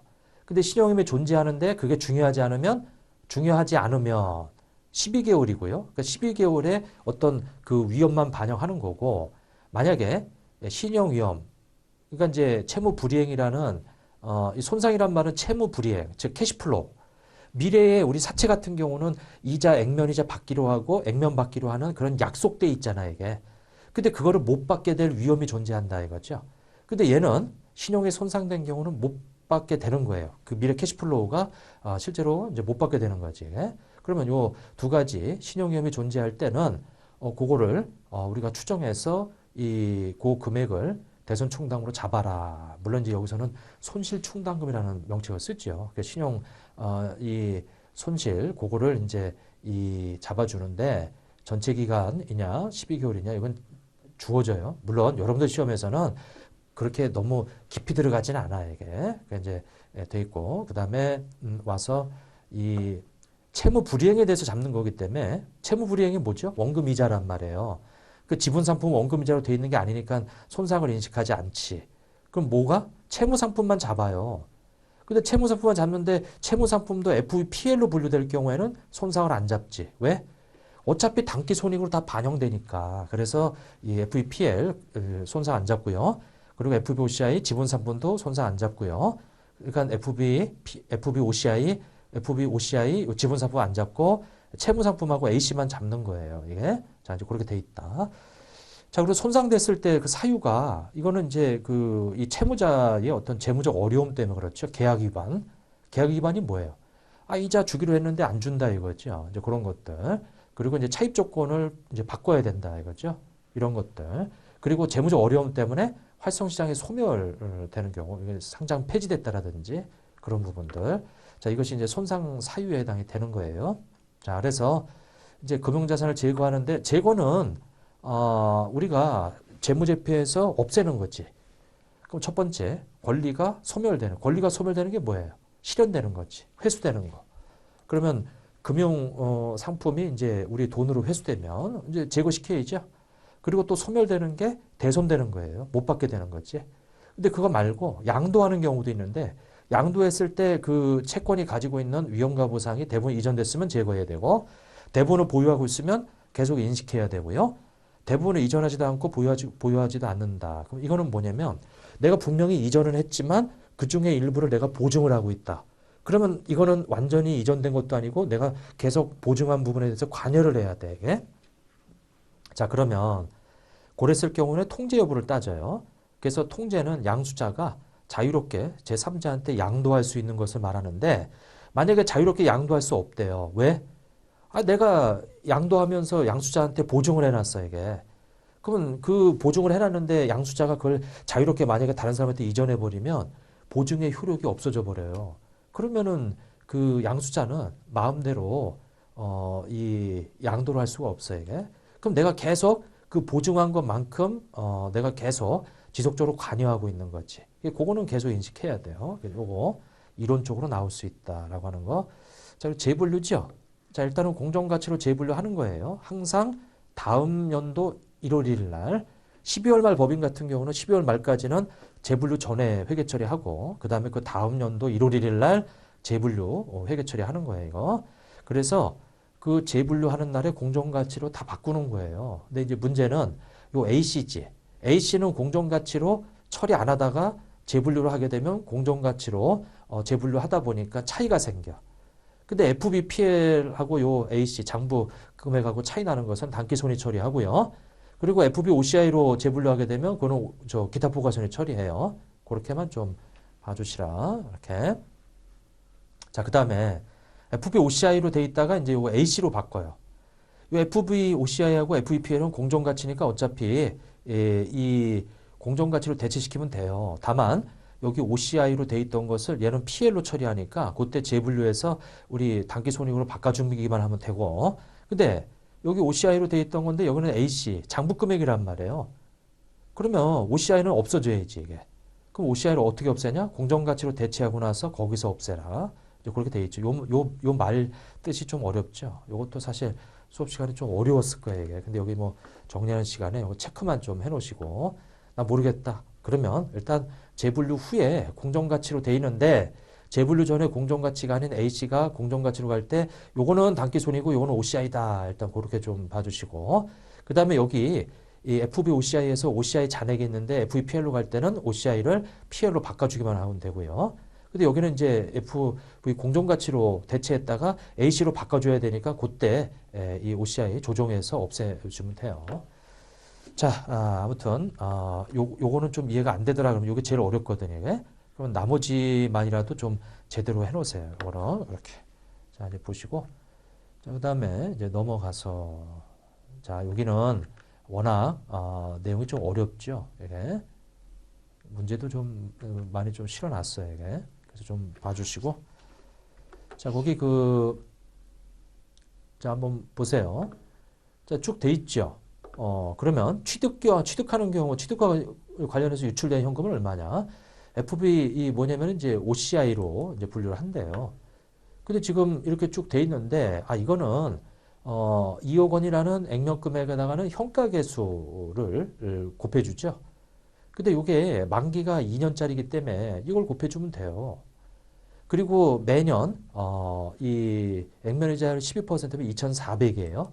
그 2,400에 대해서는 연금의 현가계수 곱해주면 되지. 그게 뭐예요? 그게 지금 현재 시장 가격이란 말이에요, 이게. 근데 그 시장 가격뿐만 아니라 여기 금융거래 수수료라고 해서 2억 원에 0.5%에 해당되는 요것도 나가지, 돈이. 그러니까 이거는 이제 거래 원가란 말이에요. 이거 가산시켜 줘야지. 자, 그래서 그렇게 계산하게 되면, 자, 여기 액면 금액 2억 원에 대한 0.5%까지 더해서 나온 금액이 215,166,118이다라고 하는 거. 이제 그것만 좀 봐주시면 되고요. 자, 근데 여러분들 요것도 하나 좀 확인해 보세요. 액면이 2억 원인데 액면 이자율이 12%인데 여기 시장 이자율이 12%보다 작아. 사실 이거는 할증 발행된 거를 산 거예요. 즉 2억 원보다 그 시장 가격이 높다 이거지. 뭐 요거는 이해가 좀 안 되더라도 뭐 이해되시는 분들은 요거 그렇게 좀 하나 더 추가로 내용을 좀 학습을 좀 해놓으시고, 자, 그 다음에 넘어가서, 자, 소멸될 때 제거하라 그랬죠.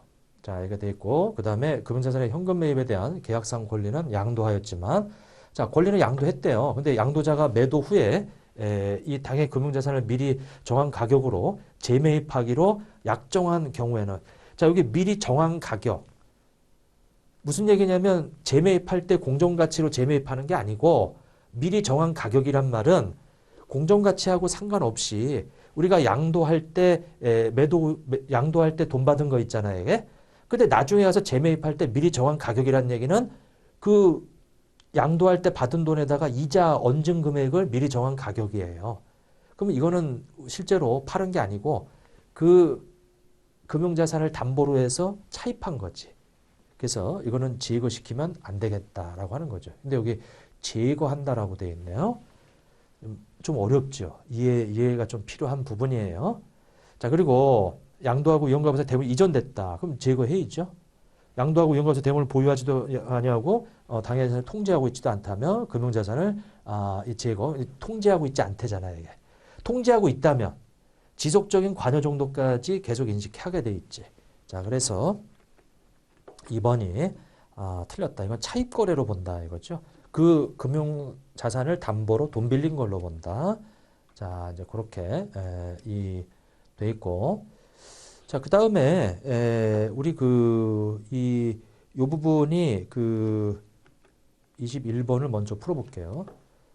자, 아까 손상 사유가 있었는데 이 돈 채무자의 재무적 어려움, 그 다음에 이제 이 조건을 완화시키는 거죠. 그 다음에 이제 이 돈 빌린 사람 그 채무자가 파산이나 이런 가능성도 높고, 그 다음에 이제 계약 위반이죠. 이거는 이제 그 사유에 있었어요. 근데 이제 유동부채가 유동자산을 초과하는 경우, 이거는 없었지. 이거는. 그래서 1번이 답이 되겠다. 자, 그다음 손상에 대한 설명으로 가장 올바르지 않은 거. 이거 신용이 손상되지 않은 경우. 자, 손상되지 않았으면 손상 위험은 있어요. 그 유지로 증가하지 않았으면 이건 12개월의 위험만 반영한 12개월 기대시효 손실 금액을 손실 충당으로 측정하는 거지. 자, A씨 손상차손은 단기 비용 처리하고 손실 충당금 설정하죠. 자, 기타 포괄손익 인식 금융자산으로 분류되는 채무상품의 손상차손은 자, 손실 충당금을 설정하여 금융상품의 장부금에서 차감하여. 자, 요 3번 요 지문만 이 문제 통해서 좀 봐주세요.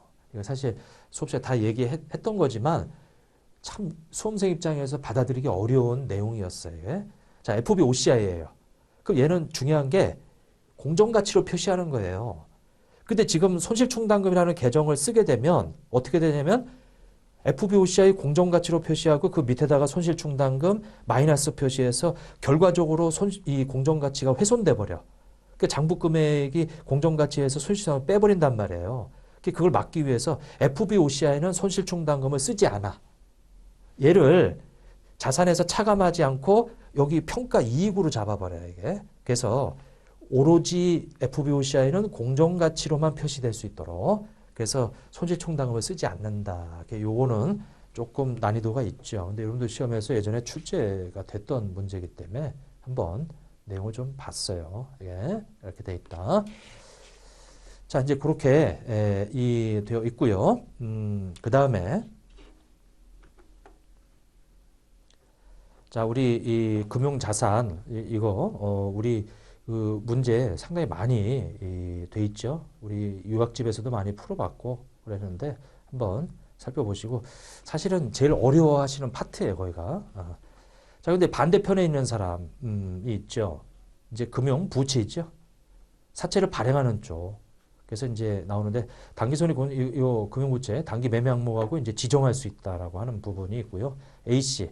근데 주로 이제 A씨가 바로 우리가 말하는 사채다라고 돼 있고요. 재분류할 수 없어요. 금융자산은 재분류할 수 있지만 금융부채는 재분류가 안 된다. 자, 두 가지가 있는데 FVPL하고 A씨가 있는데 A씨 위주로 공부하시면 돼요. 사채지, 시장이자율로 현재 가치랑 공정가치.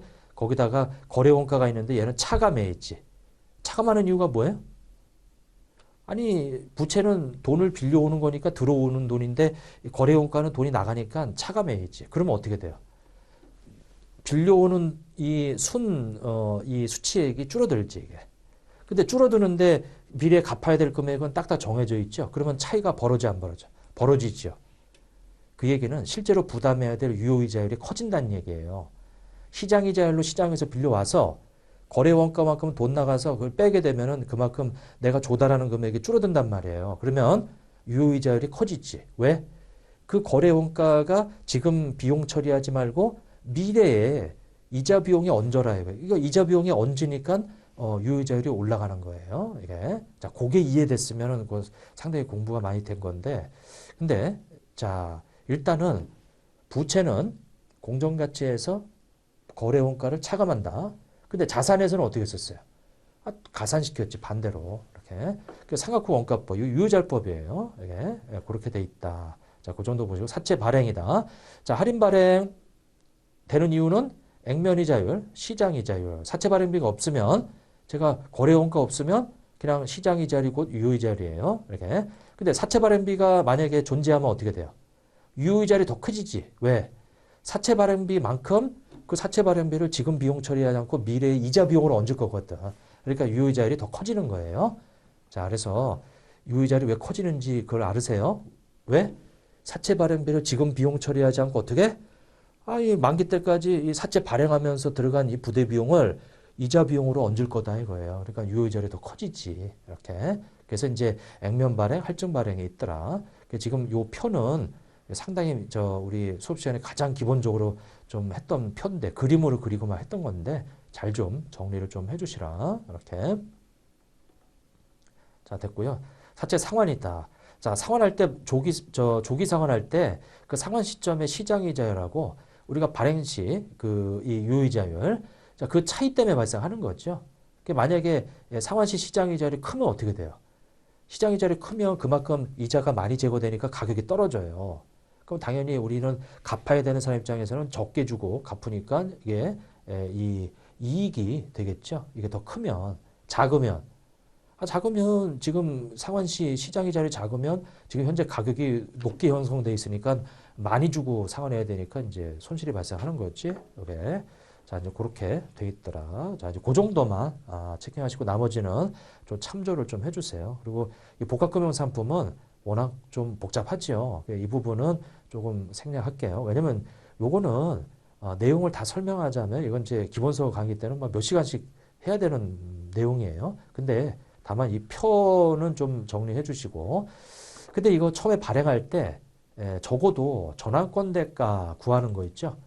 왜냐하면 이 전환사채의 전체 발행가액에서 그 안에 부채, 우리 사채의 발행가액을 빼면 나머지가 전환권 대가가 된다는 거. 그거만큼이라도 좀 할 줄 알아야 되겠다라고 하는 거. 자, 이제 그 정도만 좀 체킹하시고요. 자, 이제 넘어가서. 자, 이 복합금융 상품은 주로 그거 위주로 말씀을 드렸어요. 이게. 전환권 대가 구하는 거. 이거. 자, 이제 그 정도 봐주시고, 그 다음에. 자, 이거 한번 보면은, 이 금융자산, 금융부채, 금융부채 지분상품으로 분류할 때. 자, 금융부채는 잠재적으로 불리한 거예요. 근데 이제 금융자산은 잠재적으로 유리한 거지. 그거 서로 반대란 말이에요. 이게? 그러니까 이 불리한 조건으로 그래 상대방과 이렇게 교환하기로 한 계약상 의무. 계약상 의무인데 이게 금융자산으로 돼 있잖아. 이거는 그냥 문맥이 안 맞는 거죠. 금융부채지. 1번이 답이에요. 이게 이제 금융부채다. 이게 딱 보자마자 좀 어려워 보이지만 이게 지금 말이 안 되는 금융자산이 들어가 있어요. 이게. 왜냐하면 이게 예전에 기출된 문제이기 때문에 여러분들이 이런 문제도 나온다 이거죠. 이게. 그래서 이제 이렇게 돼 있고요. 그리고 이제 하나 좀 다행인 것은 여러분들 시험 문제가 문제은행식으로 나오다 보니까 예전에 나왔던 게 그대로 나올 수도 있어요, 이게. 그러니까 이제 다양한 문제를 좀 많이 풀어보시고, 이렇게. 자, 답을 한번 보세요. 자, 그 다음에, 상각후 원가의 금융부채로 가장 올바른 거. 자, 요거는 이제 단기란 말 들어가면 FVPL이에요. 예. 근데 여기 장기, 얘가 이제 우리 AC지. AC. 그리고 단기 손익, 이거 지정한 거죠. FVPL이에요. 요건 이제 이 별도로 계산되는 금융부채고, 그래서 여기서 말하는 A씨는 2번이 답이 되겠다라고 하는 거죠. 2번이. 자, 됐고. 자, 그 다음에 이제 전환사채. 자, 전환사채. 이 전환사채는 복합금융상품이라고 해서 금융부채와 지분상품이 결합되어 있는 거죠. 예. 그래서 부채 부분은 일반사채고, 그 다음에 이 전환권은 이 부채를 이 주식으로 갈아탈 수 있는 옵션이죠. 이거는 자본 요소예요. 지분 상품. 두 가지 요소 복합된 거고요. 전환사채, 전환사채 보유자의 요구에 따라 주식으로 전환할 수 있는 권리가 내재되어 있어. 일반적으로 일반 사채보다 어떻게 할 수 있어요? 전환사채는 조금 더 낮은 이자를 부담하고 발행할 수가 있지. 일반 사채는 10% 부담해야 되는데 전환사채 발행하면서 우리 전환권을 부여해주는 대신 낮게 한 4%만 주겠다. 이거죠. 이렇게. 자, 세 번째, 산할증급 지급 조건. 만약에 전환권을 부여했지만 우리 투자자가 전환권을 행사하지 않으면 이 투자자는 10% 받을 거를 4%만 매년 받아왔으니까 손해보잖아, 이게. 그러면 투자 안 한단 말이에요. 그래서 당근으로 나중에 그 6%를 내가 보장해 줄게. 그러니까 마지막에 이 만기 때 주겠다. 행사하지 않으면 그게 산할증금이죠. 산할증 지급조건 전환사채는 발행 시점에 우리 산할증금을 인식한다. 이건 이제 산할증금은 이제 부채, 만기 지급액이란 말이에요. 자, 그리고 전환권 대가 해당하는 부분은 무조건 부채로, 무조건은 아니고요. 우리가 어떤 조건에 따라서 전환권 대가는 자본으로 처리해요. 근데 자본이 아닌 부채로 처리하는 경우도 있긴 해. 근데 그거는 재경관리사 수준에서 볼 내용은 아니고 아무튼 무조건 부채로 계산한다. 이 말은 이 틀렸다라고 하는 거죠. 이게 그래서 금융부채 또는 자본으로 분류될 수 있는데 여러분들 시험에서는 주로 자본으로 분류되는 전환권 대가예요. 이렇게 그래서 미래 특정 금액과 특정 수량으로 이렇게 확정 수량으로 돼 있는 이제 그렇게 바꿀 수 있는 그러면은 이제 자본으로 분류가 되는 거예요. 자, 그다음에 이 전환 사채 관련된 내용인데 아까 저 표로 좀 정리하시라고 그랬는데 우리가 기본 내용이나 핵심에서 계산 문제도 많이 풀어봤죠. 근데 일단은 전환 사채는 액면 200으로 발행했어요. 그러면 이 200 안에 부채 요소와 자본 요소로 나눠지는 거예요, 이게. 근데 봤더니 이 만기일에 액면 금액의 13% 할증금도 준대요. 그러면 만기 때 우리는 200, 이거 곱하게 되면은 얼마냐면 226만 원이라는 돈이 나갈 거란 말이에요. 그럼 거기다가는 현가계수 0.718이고, 그리고 표시이자율 7%면 매년 14만 원인데 거기는 연금의 현재가 요거. 그럼 어떻게 돼요?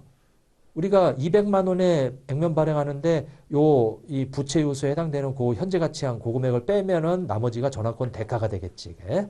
자, 그래서 우리 여기다가 이 할증금까지 더한 요것의 현가 계수하고 반복되는 이 200만 원의 7% 14만 원에 대한 연금의 현가 계수해서 나온 현재 가치가 이거란 말이에요. 이 차이 나는 것이 전환권 대가로 받은 거다. 그 전환권 대가는 이제 55,080원이 되겠죠. 전환권 대가 55,080원은 요 1번, 3번이에요. 이렇게. 그리고 만기 지급액으로 요 26만 원이 더해졌죠. 그러면 그 26만 원만큼 이제 차이가 또 벌어졌어요. 그럼 당연히 요 전환권 대가도 이자 요소고 전환권 대가 해당하는 금액만큼도 그리고 여기 이 산할증금 그러니까 전환권 대가 플러스 산할증금 두 개 합이 전환권 조정 금액이지. 무조건 여기 26만 원 더 커야 돼 이게. 그래서 이제 3번이 답이 되겠더라. 자, 이거는 사실 기본 강좌에 나왔던 문제예요. 우리 그 기본서나 이런 데 나왔던 유형이지 이게. 자, 이제 그 정도만 좀 봐주시고 그리고 이 쭉 내려가서 자. 충당부채는 충당부채에 대한 정의, 요건이 있죠. 과거 사건의 현재 의무고, 그리고 미래 경제효익의 유출 가능성이 높고, 그 다음에 금액을 신뢰성에 측정할 수 있을 때만 충당부채고 나머지는 우발부채지요. 자, 측정할 때 최선의 추정치, 위험 불확실성 고려하고 현재 가치 계산하고요. 미래 사건 감안해서 측정하고 자산의 예상 처분이익은 이 측정할 때 고려하지 않는다. 이론 문제로 나올 수 있는 이런 멘트들 위주로 좀 정리하시고 그 다음에 그 나머지 멘트 좀 참조를 좀 해주시고 우발부채 아까 충당부채 이외에 나머지 이 유출 가능성이 높지 않거나 신뢰성에 추정할 수 없는 것들 잠재적 의무인 것들 부채로 인식하지 않는다. 그다음에 우발 자산이 있었고 자 이제 그 정도 좀 체크를 좀 해주시고 확신유형의 보증은 이제 여기 보면은 합의된 규격. 그러니까 여러분들 물건을 파는데 이거 정상적으로 작동된다라고 팔았는데 나중에 만약에 작동이 안 되면 회사에서는 합의된 규격에 부합한다는 확신을 주기 위해서 무상 수리해 줘야 돼. 그걸 보고 우리는 확신용해 보죠. 요거 이제 충당 부채죠. 이렇게. 자, 이제 그 정도만 좀 체크해 주시고요. 자, 요거는 뭐 별도 문제 없고 여기 있는 소노트에 있는 문제 좀 참조를 해 주시고, 자, 그다음에 이 자본인데 자본도 그 뭐 수업 시간에 저 했던 내용들 중에서 자본의 종류 구분하는 거 있죠. 요거 하고 그다음에 그 무상증자에서 요거 이론 문제로 좀 잘 나온다라는 거. 그래서 무상증자 주식배당 몰 재원으로 해서 자본금이 증가하고 총자본은 불변이다라는 거. 주식분할 주식병합은 자본금 내에서 쪼개고 합치는 거죠. 그래서 나머지가 불변이고 자본금 내에서만 주식수 쪼개거나 액면가액 쪼개거나 합치거나 이렇게 돼 있는 거. 그 변동하는 것을 좀 잘 좀 정리를 해 놓으세요. 자, 사실은 IFRS는 자본 기준소가 없어요. 그래서 이 자기 주식이라고 하는 게 중요해. 왜냐면 자기 주식은 이제 기준수에서 언급을 하고 있거든, 이게. 자기 주식은 자산이 아니다. 자본의 차감 항목이다라고 하는 거고요.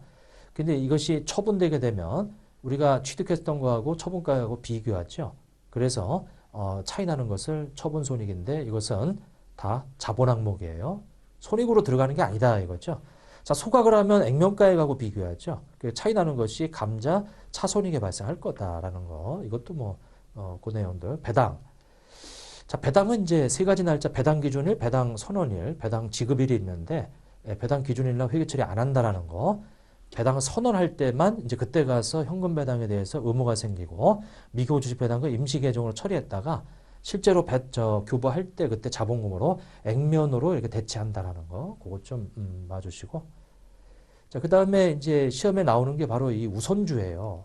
이 이익 배당 우선주죠. 그러니까 누적적 과거 연체 배당금을 소급해서 주겠다. 그래서 소급분을 반영한다라는 거. 그리고 비누적적은 소급분을 반영하지 않는다라는 거. 그리고 참가적은 당해 최소 배당률을 받고 그다음에 거기다 추가로 받을 수 있느냐.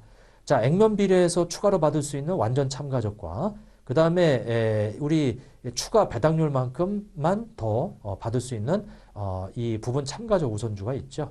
근데 이 부분 참가적 우선주는 이 완전 참가적보다는 더 크면 안 되기 때문에 한도가 바로 이 액면 비율로 되어 있는 요걸 한도로, 즉 완전 참가적보다는 크면 안 되겠다라고 해서 이제 돼 있다는 거. 그래서 제가 이 표 만들어서 이제 그렇게 계산 문제로 반영했으니까 그거를 참조해서 좀 복습을 좀 해놓으시고, 자, 이제 그 정도 보시면 되겠죠. 또 별도로 이제 출제 문제는 제가 안 해놨어요. 거기 있는 문제 충분하니까. 자, 이제 넘어가서 그 뒤에 보시게 되면 이제 수익이 있는데, 자, 수익 기준서. 사실은 이 수익 기준서는 원래 기준서 내용 자체는 방대해요. 뭐 500페이지가 넘어가 이게. 뭐 그거를 뭐 대비하기는 좀 그렇고. 자, 일단은 수익 기준서는 이제 개정된 내용인데 여기서 보면 이제 5단계는 반드시 외우셔야지. 이거는 뭐 기본적으로. 그래서 고객과의 계약을 식별하고 수행 의무를 식별하고 이게 식별 단계예요. 그다음에 측정 단계에 가서 거래가 산정하고 그다음에 이제 수행 의무에다가 거래가를 배분하고 그게 측정 단계지. 그리고 언제 수익을 인식할 거냐, 한 시점이냐, 기간에 걸쳐냐, 그 바로 인식 시점이에요. 이게. 그래서 이제 이 5단계는 반드시 외워주셔야 되겠다라고 하는 거죠.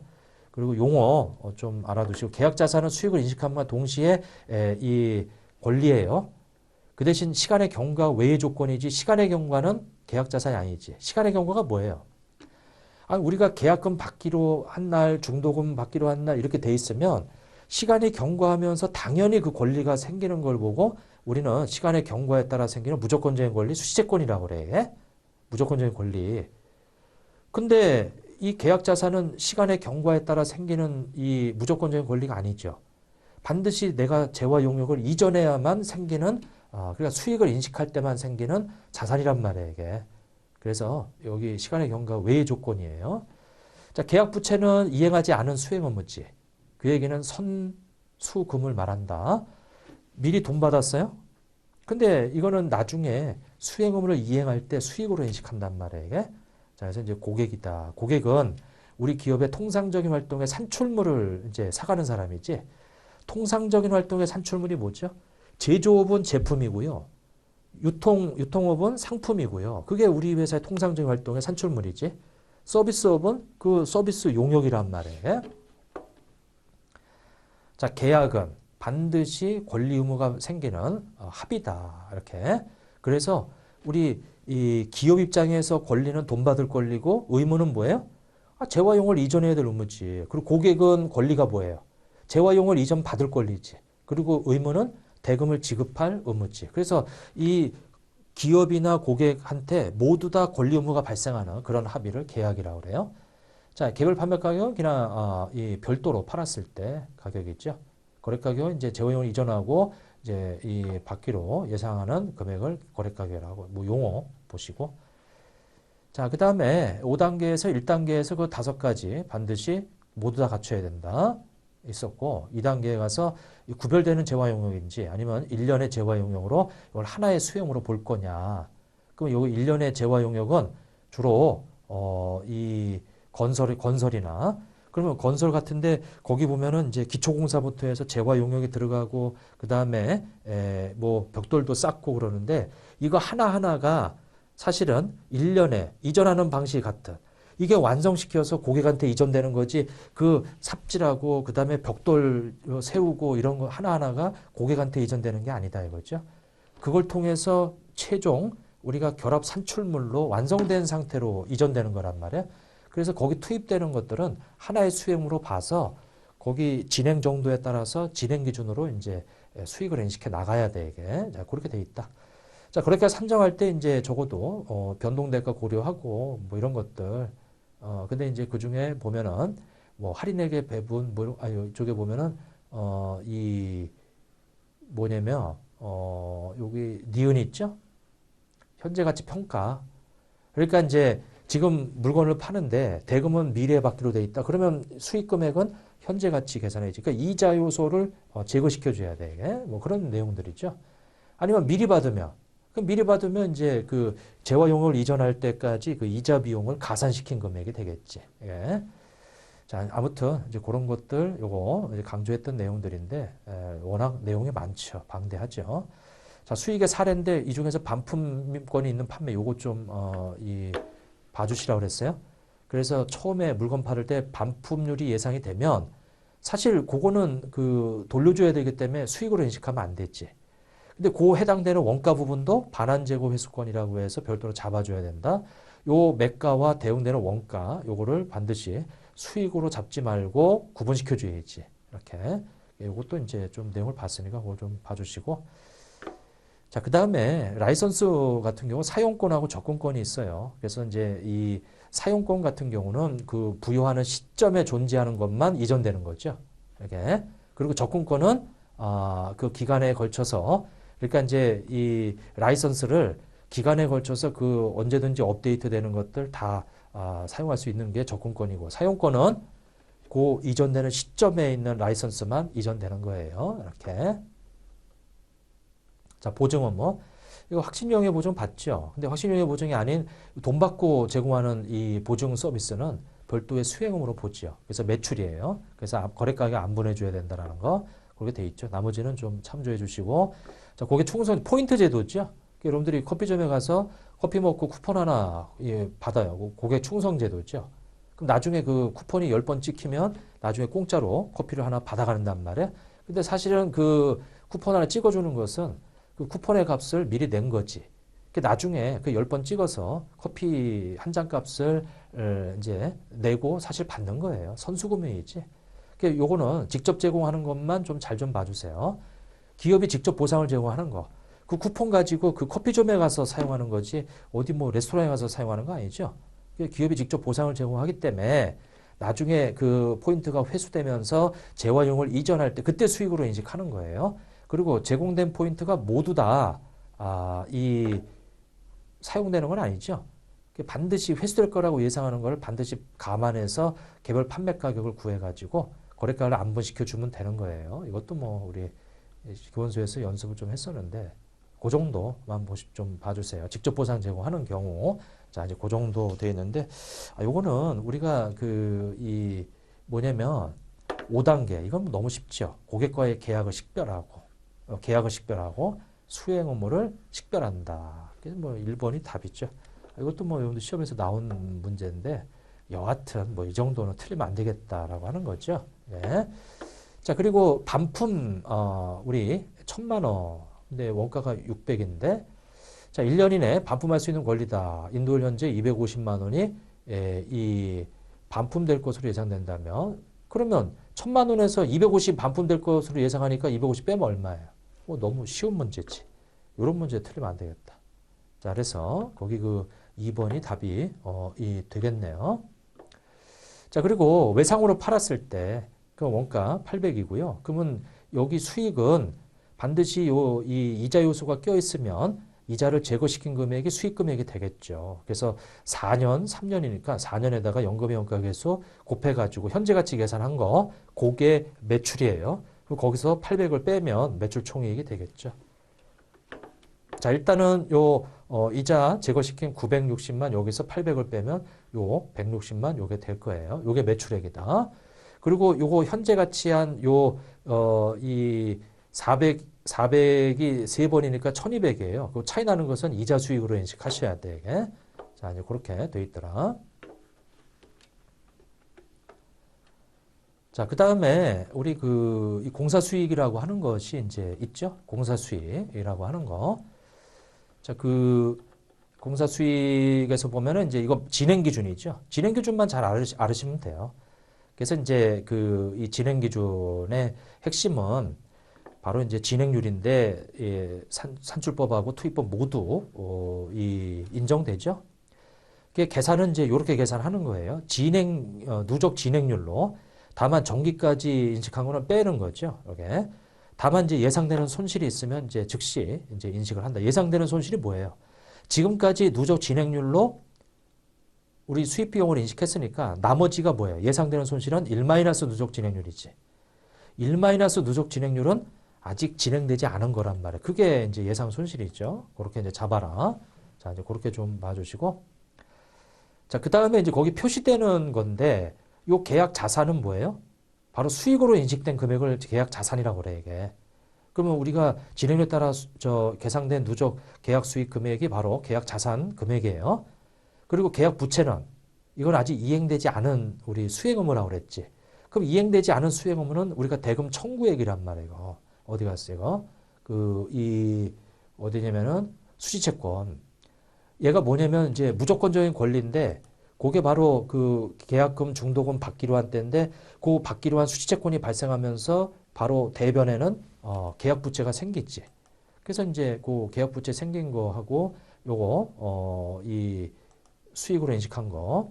그럼 그 차이인데, 얘는 이행되지 않은 거고 얘는 이행되면서 수익 잡은 거란 말이야. 그럼 만약에 둘 중에 이 계약 수익이 더 크면 그러면 아직 요 밑에 계약 부채보다 요게 크면은 계약 자산이고, 만약에 이 누적 증가액이 더 크면 아직 이행되지 않은 게 남아 있어서 그때는 계약 부채가 되겠지. 자, 그다음에 요건 청구한 거고 요건 회수한 거예요. 그 청구한 게 많으면은 계약 미수금이고 회수가 적게 됐으니까. 근데 만약에 청구한 거보다 회수액이 더 많으면 계약 선수금이 되겠지. 이렇게 되겠다. 자, 해서 요거 이제 비교해 놓은 요것도 좀 한번 봐주시고. 자, 그래서 요것도 문제 뭐 상당히 좀 해서 풀어 봤던 내용들인데, 거기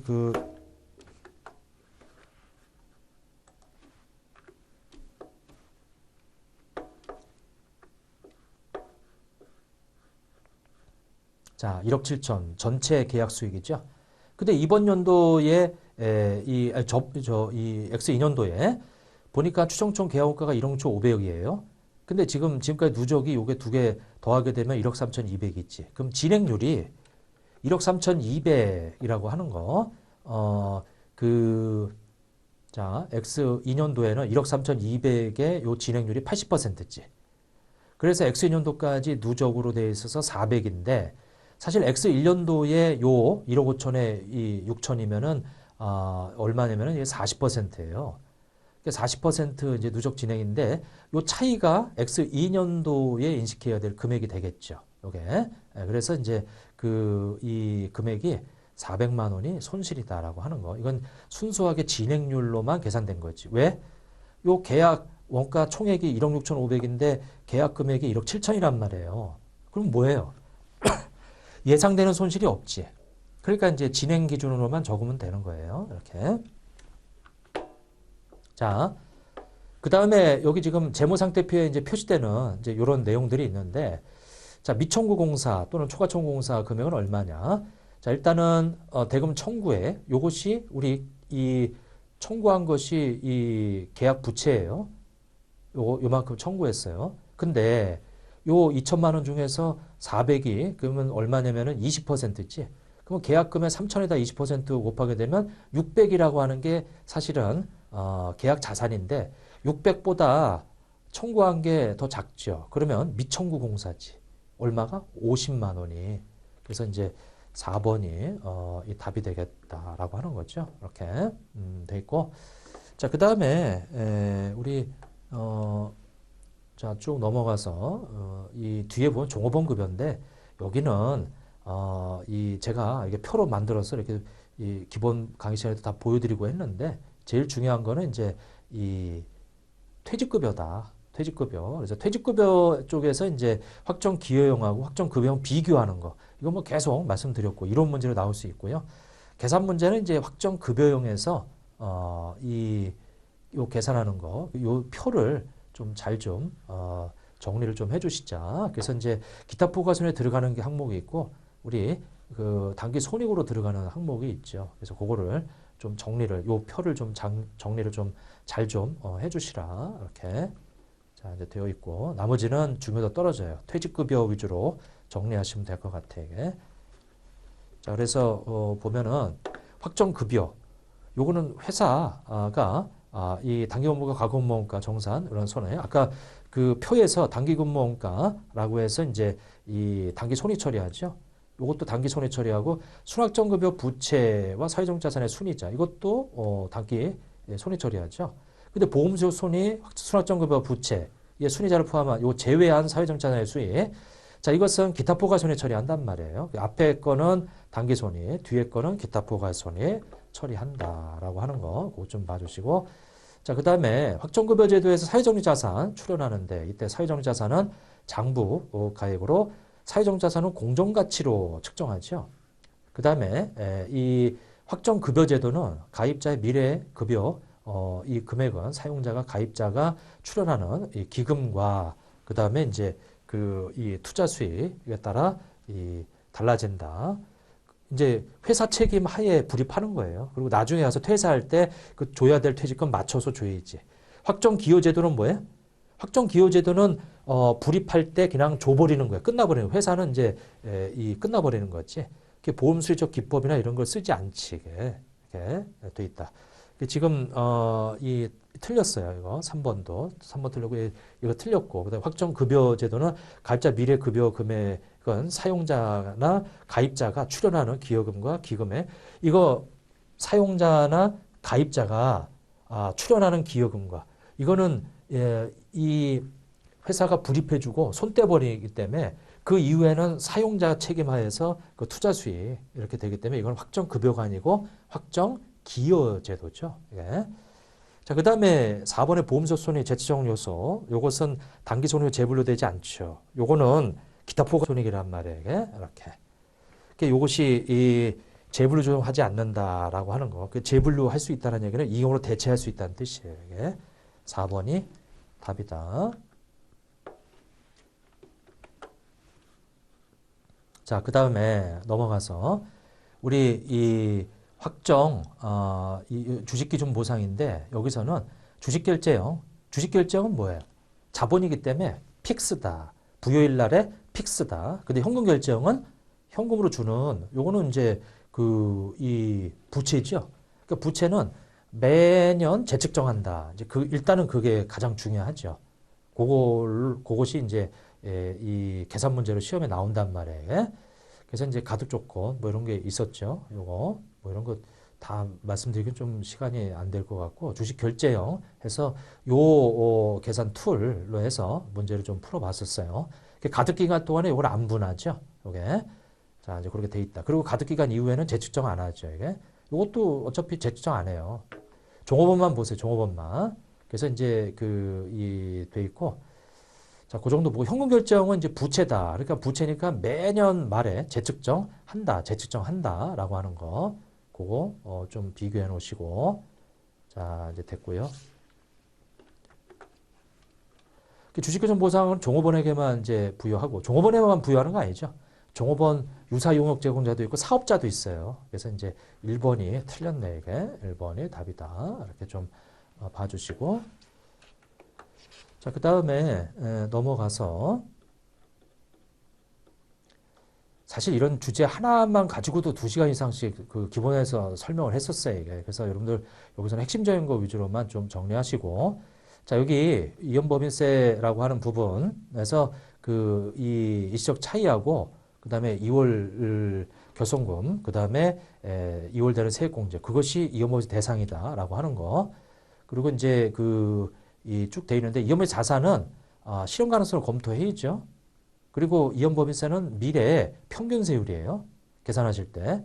절차대로 해서 우리가 계산 문제를 풀었지, 이게. 그래서 이 절차, 반드시 절차대로 문제를 풀이하시라.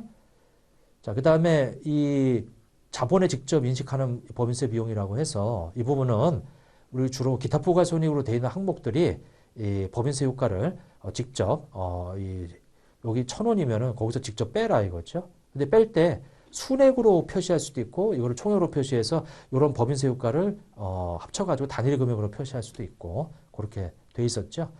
그리고 이제 현재 가치계산 안 한다고 그랬어요. 연법인세 외에는 이렇게 돼 있다. 자, 이제 그 정도만 보시고. 자, 여기 보면은 이제 이연법 자산은 각각 얼마인가 이렇게 나오네요. 그러면은 여기 감가상 한도 초과액이 이게 미래에 가서 이 마이너스 유보로 그러면 차감할이니까 여기에 20% 2만 원이 이연법 자산이죠. 요게. 그리고 법인세 비용 50인데 거기에다가 요거 더한 과세소득이 이게 60이에요. 근데 엑셀연도는 30%니까 6, 38. 요것이 이제 단기법인세 부채인데 18만 원인데 이연법인세 자산이 2만 원이 있으니까 법인세 비용은 6만 원이 이렇게 되겠다라고 해서 요 내용. 요건 이제 그 순서에 따라 풀이를 한 거예요. 이게. 자, 이제 그렇게 좀 봐주시고. 자, 그 다음에 넘어가서 이제 회계 변경 오류 추정이 있죠. 회계 변경은 이제 2가지. 우리 기준소에서 이 기준소가 바뀌어가지고 개정되는 거죠. 그 다음에 또 하나는 회사가 더 이 신뢰하고 목적 적합하다고 해서 바꿀 수 있다 그랬어요. 이게. 자, 그 다음에 오류 추정은 이 잘못된 거를 이제 수정하는 거죠. 이게. 그래서 이 회계 정책의 변경은 소급 적용하고요. 회계 추정의 변경은 전진 적용한다라는 거, 그것 좀 봐주시고. 그 다음에 오류 추정은 소급 적용하는 거죠. 자, 이 사례들을 좀 우리가 봤었어요. 그래서 그 내용대로. 그래서 요거 자동 조정 쪽 오류 대표적인 것들 재고 자산하고 이런 것들 좀 봤었죠. 그 내용들. 자, 우리가 추정치 바꾸는 것을 회계 추정의 변경이라고 그랬어요. 추정의 변경은 요 추정치 바꾸는 거지. 근데 요 원가 흐름의 가정 바꾸는 것은 정책의 변경이에요. 추정의 변경, 추정의 변경. 그러니까 이제 2번이 답이 되겠더라. 이렇게 좀 봐주시고. 자, 조금만 더 해서 뒤에 것 그냥 간단히 중요한 거 위주로 좀 말씀을 좀 드릴게요. 이거. 한 10분만 좀 양해를 좀 말씀드리고. 자, 그 다음에 내려가 보면 자, 주당이익 있죠. 기본주당 순이익 위주로 좀 정리하세요. 희석주당 순이익은 내용이 좀 어려워요. 그래서 기본주당 순이익 위주로 가중평균을 하는 거. 요거. 다만 이제 이 가중평균 할 때 주의하실 점은 이 공정가치 미만으로 유상증자 할 때 그 안에 들어가 있는 무상증자 찾아내는 거 있죠. 요거 강조했던 내용인데 요거 다시 한번 좀 정리를 좀 해주시라. 그리고 이제 이 무상증자 주식 배당 요거 자본의 변동이 없이 주식수가 늘어나고 줄어드는 건데 이거는 원구조 쫓아서 이 발행된 걸로 그렇게 좀 계산을 한다라는 거. 그리고 당기순이익 우리 보통주 계산할 때 우선주 배당금을 빼야 된다라는 거. 요거 내용이 있고요. 자, 지금 찝은 그 위주로 해서 좀 다시 한번 정리를 해 놓으세요. 우리 지분법 있죠? 지분법은 그 지분율만큼만 내가 적용을 하는 건데 우리 관계기업이 만약에 이 순자산이 변동하면은 나는 지분율만큼만 변동시키면 돼요. 당기순이익이 증가했다 그러면 나도 같이 이익을 증가시키고 20%만큼만. 그리고 배당을 만약에 했다 그러면 나도 20%만 오른쪽 주머니에서 왼쪽 주머니로 이동한 거예요. 그 20%만 반영하는 방법이 바로 지분법이다. 지분법 적용할 때 두 가지죠. 20% 이상이면 별 이유 없으면, 그리고 20%안 되더라도 실제 영향력 기준. 자, 그렇게 이제 보시고, 지분법 최초 측정할 때 차이 나는 것이 영업권하고 우리가 이 공정가치 장부금의 차이 나는 지분율만큼 처음에 차이 날 수 있어요. 근데 이제 그 이후에는 당기순이, 만약에 관계기업이 당기순이 있다면 지분율만큼 지분법이 배당하면은 원금을 회수한 걸로 본다라는 거, 그 정도만 정리하시죠. 자, 그 다음에 이 환율 변동 효과인데, 요거는 이제 외화거래, 외화거래와 그 다음에 이제 재무제표 환산이라는 거 하는 게 있죠. 근데 의외로 이 용어 정의에서 좀 나올 수가 있어요, 이게. 기능통화와 표시통화, 재무제표 표시하는 통화, 기능통화는 주된 경제 환경의 통화죠, 요게. 그래서 이제 요걸 바꾸는 것은 우리가 회계 추진의 변경이고, 표시통화는 회계 정책의 변경이에요. 이게. 이제 돼 있다라고 하는 거. 그래서 화폐성, 요건 이제 확정돼 있는 거고, 비화폐성은 확정돼 있지 않은 거다. 이렇게 나와 있고. 그래서 이제 이 외화거래 같은 경우는 화폐성 항목에 대해서만 마감환율로 환산해서 외환산 손익 계산하죠. 비화폐성은 원칙적으로 환산 안 해요. 다만 공정가치로 측정하는 부분에 대해서만 그거는 차이 나는 것을 외환산 손익을 그 공정가치로 측정할 때 당기손익 처리하면 외환산 손익도 당기손익, 기타 포괄손익 처리하면 외환산 손익도 기타 포괄세 처리해라 라고 해서 사례 몇 개 좀 있었고, 그 정도만 좀 체크하시죠. 그리고 재무제표 환산은 순서만 지켜주면 된다 그랬어요, 이것도. 자, 순서 좀 확인해 주세요. 이것도. 자, 이제 그 정도 내용 있고. 자, 그 다음에 넘어가서 우리 파생상품이 있죠. 그래서 이 파생상품, 여기 위험피 수단하고 위험피 대상 항목 두 가지. 위험을 회피하기 위해서 위험에 노출되어 있는 걸 보고 대상 항목이라고 하고, 그 다음에 그 위험을 해지하기 위한 수단으로 우리 파생상품을 이용하죠. 이렇게 되어 있다. 자, 이제 그 다음에 파생상품의 주로 선물과 선도인데, 선물은 주로 표준화된 시장이고, 선도는 1대1 대응이에요. 그러다 보니까 이제 여러 가지 요 차이가 생기는데, 요것도 간혹가다 이론 문제로 나오니까 그것 좀 봐주시고. 자, 그 다음에 공정가치 위험 회피해야겠다라고 돼 있는데, 이 부분은 다 단기 손해 처리한다라는 거. 근데 현금흐름 위험 회피인데 효과적인 부분만 기타 포괄손해 처리하고 비효과적인 부분은 단기 손해 처리한다는 거. 일단 요거 가장 최종 결과로 이 공정가치 위험 회피는 단기 손해, 현금흐름 위험 회피는 효과적인 부분은 기타 포괄손해, 효과적이지 않은 부분은 단기 손익이다. 그렇게만 좀 비교를 좀 해놓으시고 그렇게 되어 있고요. 뒤에 파트는 이 장마다 사실은 몇 시간씩 해야 되는 장들이에요, 이거. 근데 이제 우리가 기본 시간에 다 했다 치고 여기서는 그냥 중요한 거 요거 좀 짚어주자라는 얘기죠. 이렇게 자 되어 있고, 그 다음에 이제 리스. 자, 이제 이 리스 이용자 쪽에서 단일 모형이다라는 거, 금융 리스, 운용 리스 상관없이 단일 모형이다라는 거. 그것이 소액 리스나 단기 리스가 아닌 이상은 단일 모형 회계 처리해서 마치 금융 리스처럼 회계 처리한다라는 거. 이 용어 정의에서도 시험에 잘 나오니까 우리가 요거 서로 비교했었어요, 이거. 그래서 이 비교한 거 그것 좀 해서 정리를 좀 해주시고, 요것도 이론 문제로 나올 수 있단 말이에요. 금융 리스로 분류되는 요 사례들 색깔 칠해 놓은 거 있죠. 그거 제목이라도 좀 알으세요. 자, 그 다음에 운용 리스일 때 리스 제공자는 마치 임대료 받는 거예요. 그리고 감가상각 해나갔지. 근데 리스 이용자는 이게 운용 리스든 금융 리스든 무조건 어떻게 해요? 그냥 금융 리스처럼 회계 처리하는 거예요. 이렇게 사용권 자산 구하는 거, 리스 부채 구하는 거. 그 다음에 이제 금융 리스 쪽에서 리스 채권 그 세 가지에서 물어본다 이거죠. 세 가지에서 사용권 자산 구하는 거, 리스 부채 구하는 거, 리스 채권 구하는 거 이렇게. 그래서 이제 그거 우리가 이 내용들 다 봤던 내용들이에요, 이거. 이거 한 문제 푸는데도 10분이 걸려요. 지금 여기서는 그냥 이 공부하라는, 마지막으로 좀 체크하라는 거 위주로만 좀 봐주시고, 금융 리스일 때 리스 제공자 입장에서 리스 채권 구하는 거, 요거 있죠. 그리고 이제 리스 이용자 입장에서 사용권 자산, 리스 부채 구하는 거, 그 세 가지를 주로 물어본다. 그리고 이제 1차 년도에 감가상각비하고 이자 비용 계산하는 거, 그거 유효자법이잖아요, 이게.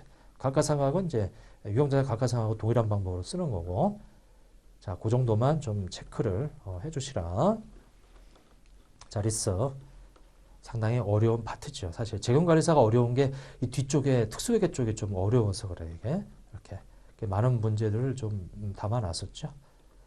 자, 됐고 그 다음에 이제 이 형구름편인데 형구름편은 직접법하고 간접법만 잘하시면 돼요. 일단은 이론 문제는 영업활동, 투자활동, 재무활동 이것이 어떤 것들이 이게 구분이 되는지 그거 하고 그 다음에 이 영업활동에서 요 직접법하고 간접법 요것만 좀 잘 좀 제가 원리는 말씀드렸어요. 원리는 거의 뭐 1시간 가까이 이렇게 쭉 했었지 이게. 그래서 이 원리가 뭐예요? 기본적으로 차변은 마이너스고 대변은 플러스다. 그게 원리지. 그렇게 해서 좀 정리를 좀 해주세요. 그게 지금 요 뒷부분 특수회계 쪽은 여러분들 공부하신 분들도 뒷부분은 좀 약해.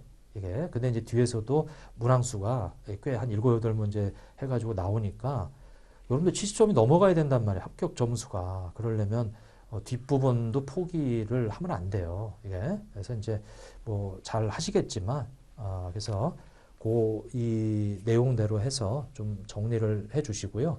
그리고 우리 기본서에 있는 그 뒤에 모의고사가 있어요. 그 사실 기출문제에 그거 하고 그리고 사이트에 보면은 이제 그 기출문제를 몇 년도치로 올려놨단 말이에요. 여러분들 요 사별 아카데미 우리 접수하는 그 사이트 그런 데 가보면 이제 기출문제 샘플들이 올려져 있는데 그런 것들은 반드시 풀고 들어가세요. 풀고 이렇게. 자, 해서 뭐 굉장히 짧은 시간이죠. 그래서 이 목적 자체는 이제 핵심적인 이 어떤 것들 좀 주의하자라는 거 하고 관련 문제 조금 몇 개 풀어봤어요. 근데 이제 그걸 토대로 해서 이제 시험이 얼마 남지 않았으면 이제 이 기출 문제를 꼭 좀 풀어보시라. 자, 아무튼 2시간 고생 많으셨네요. 자, 수고하셨습니다.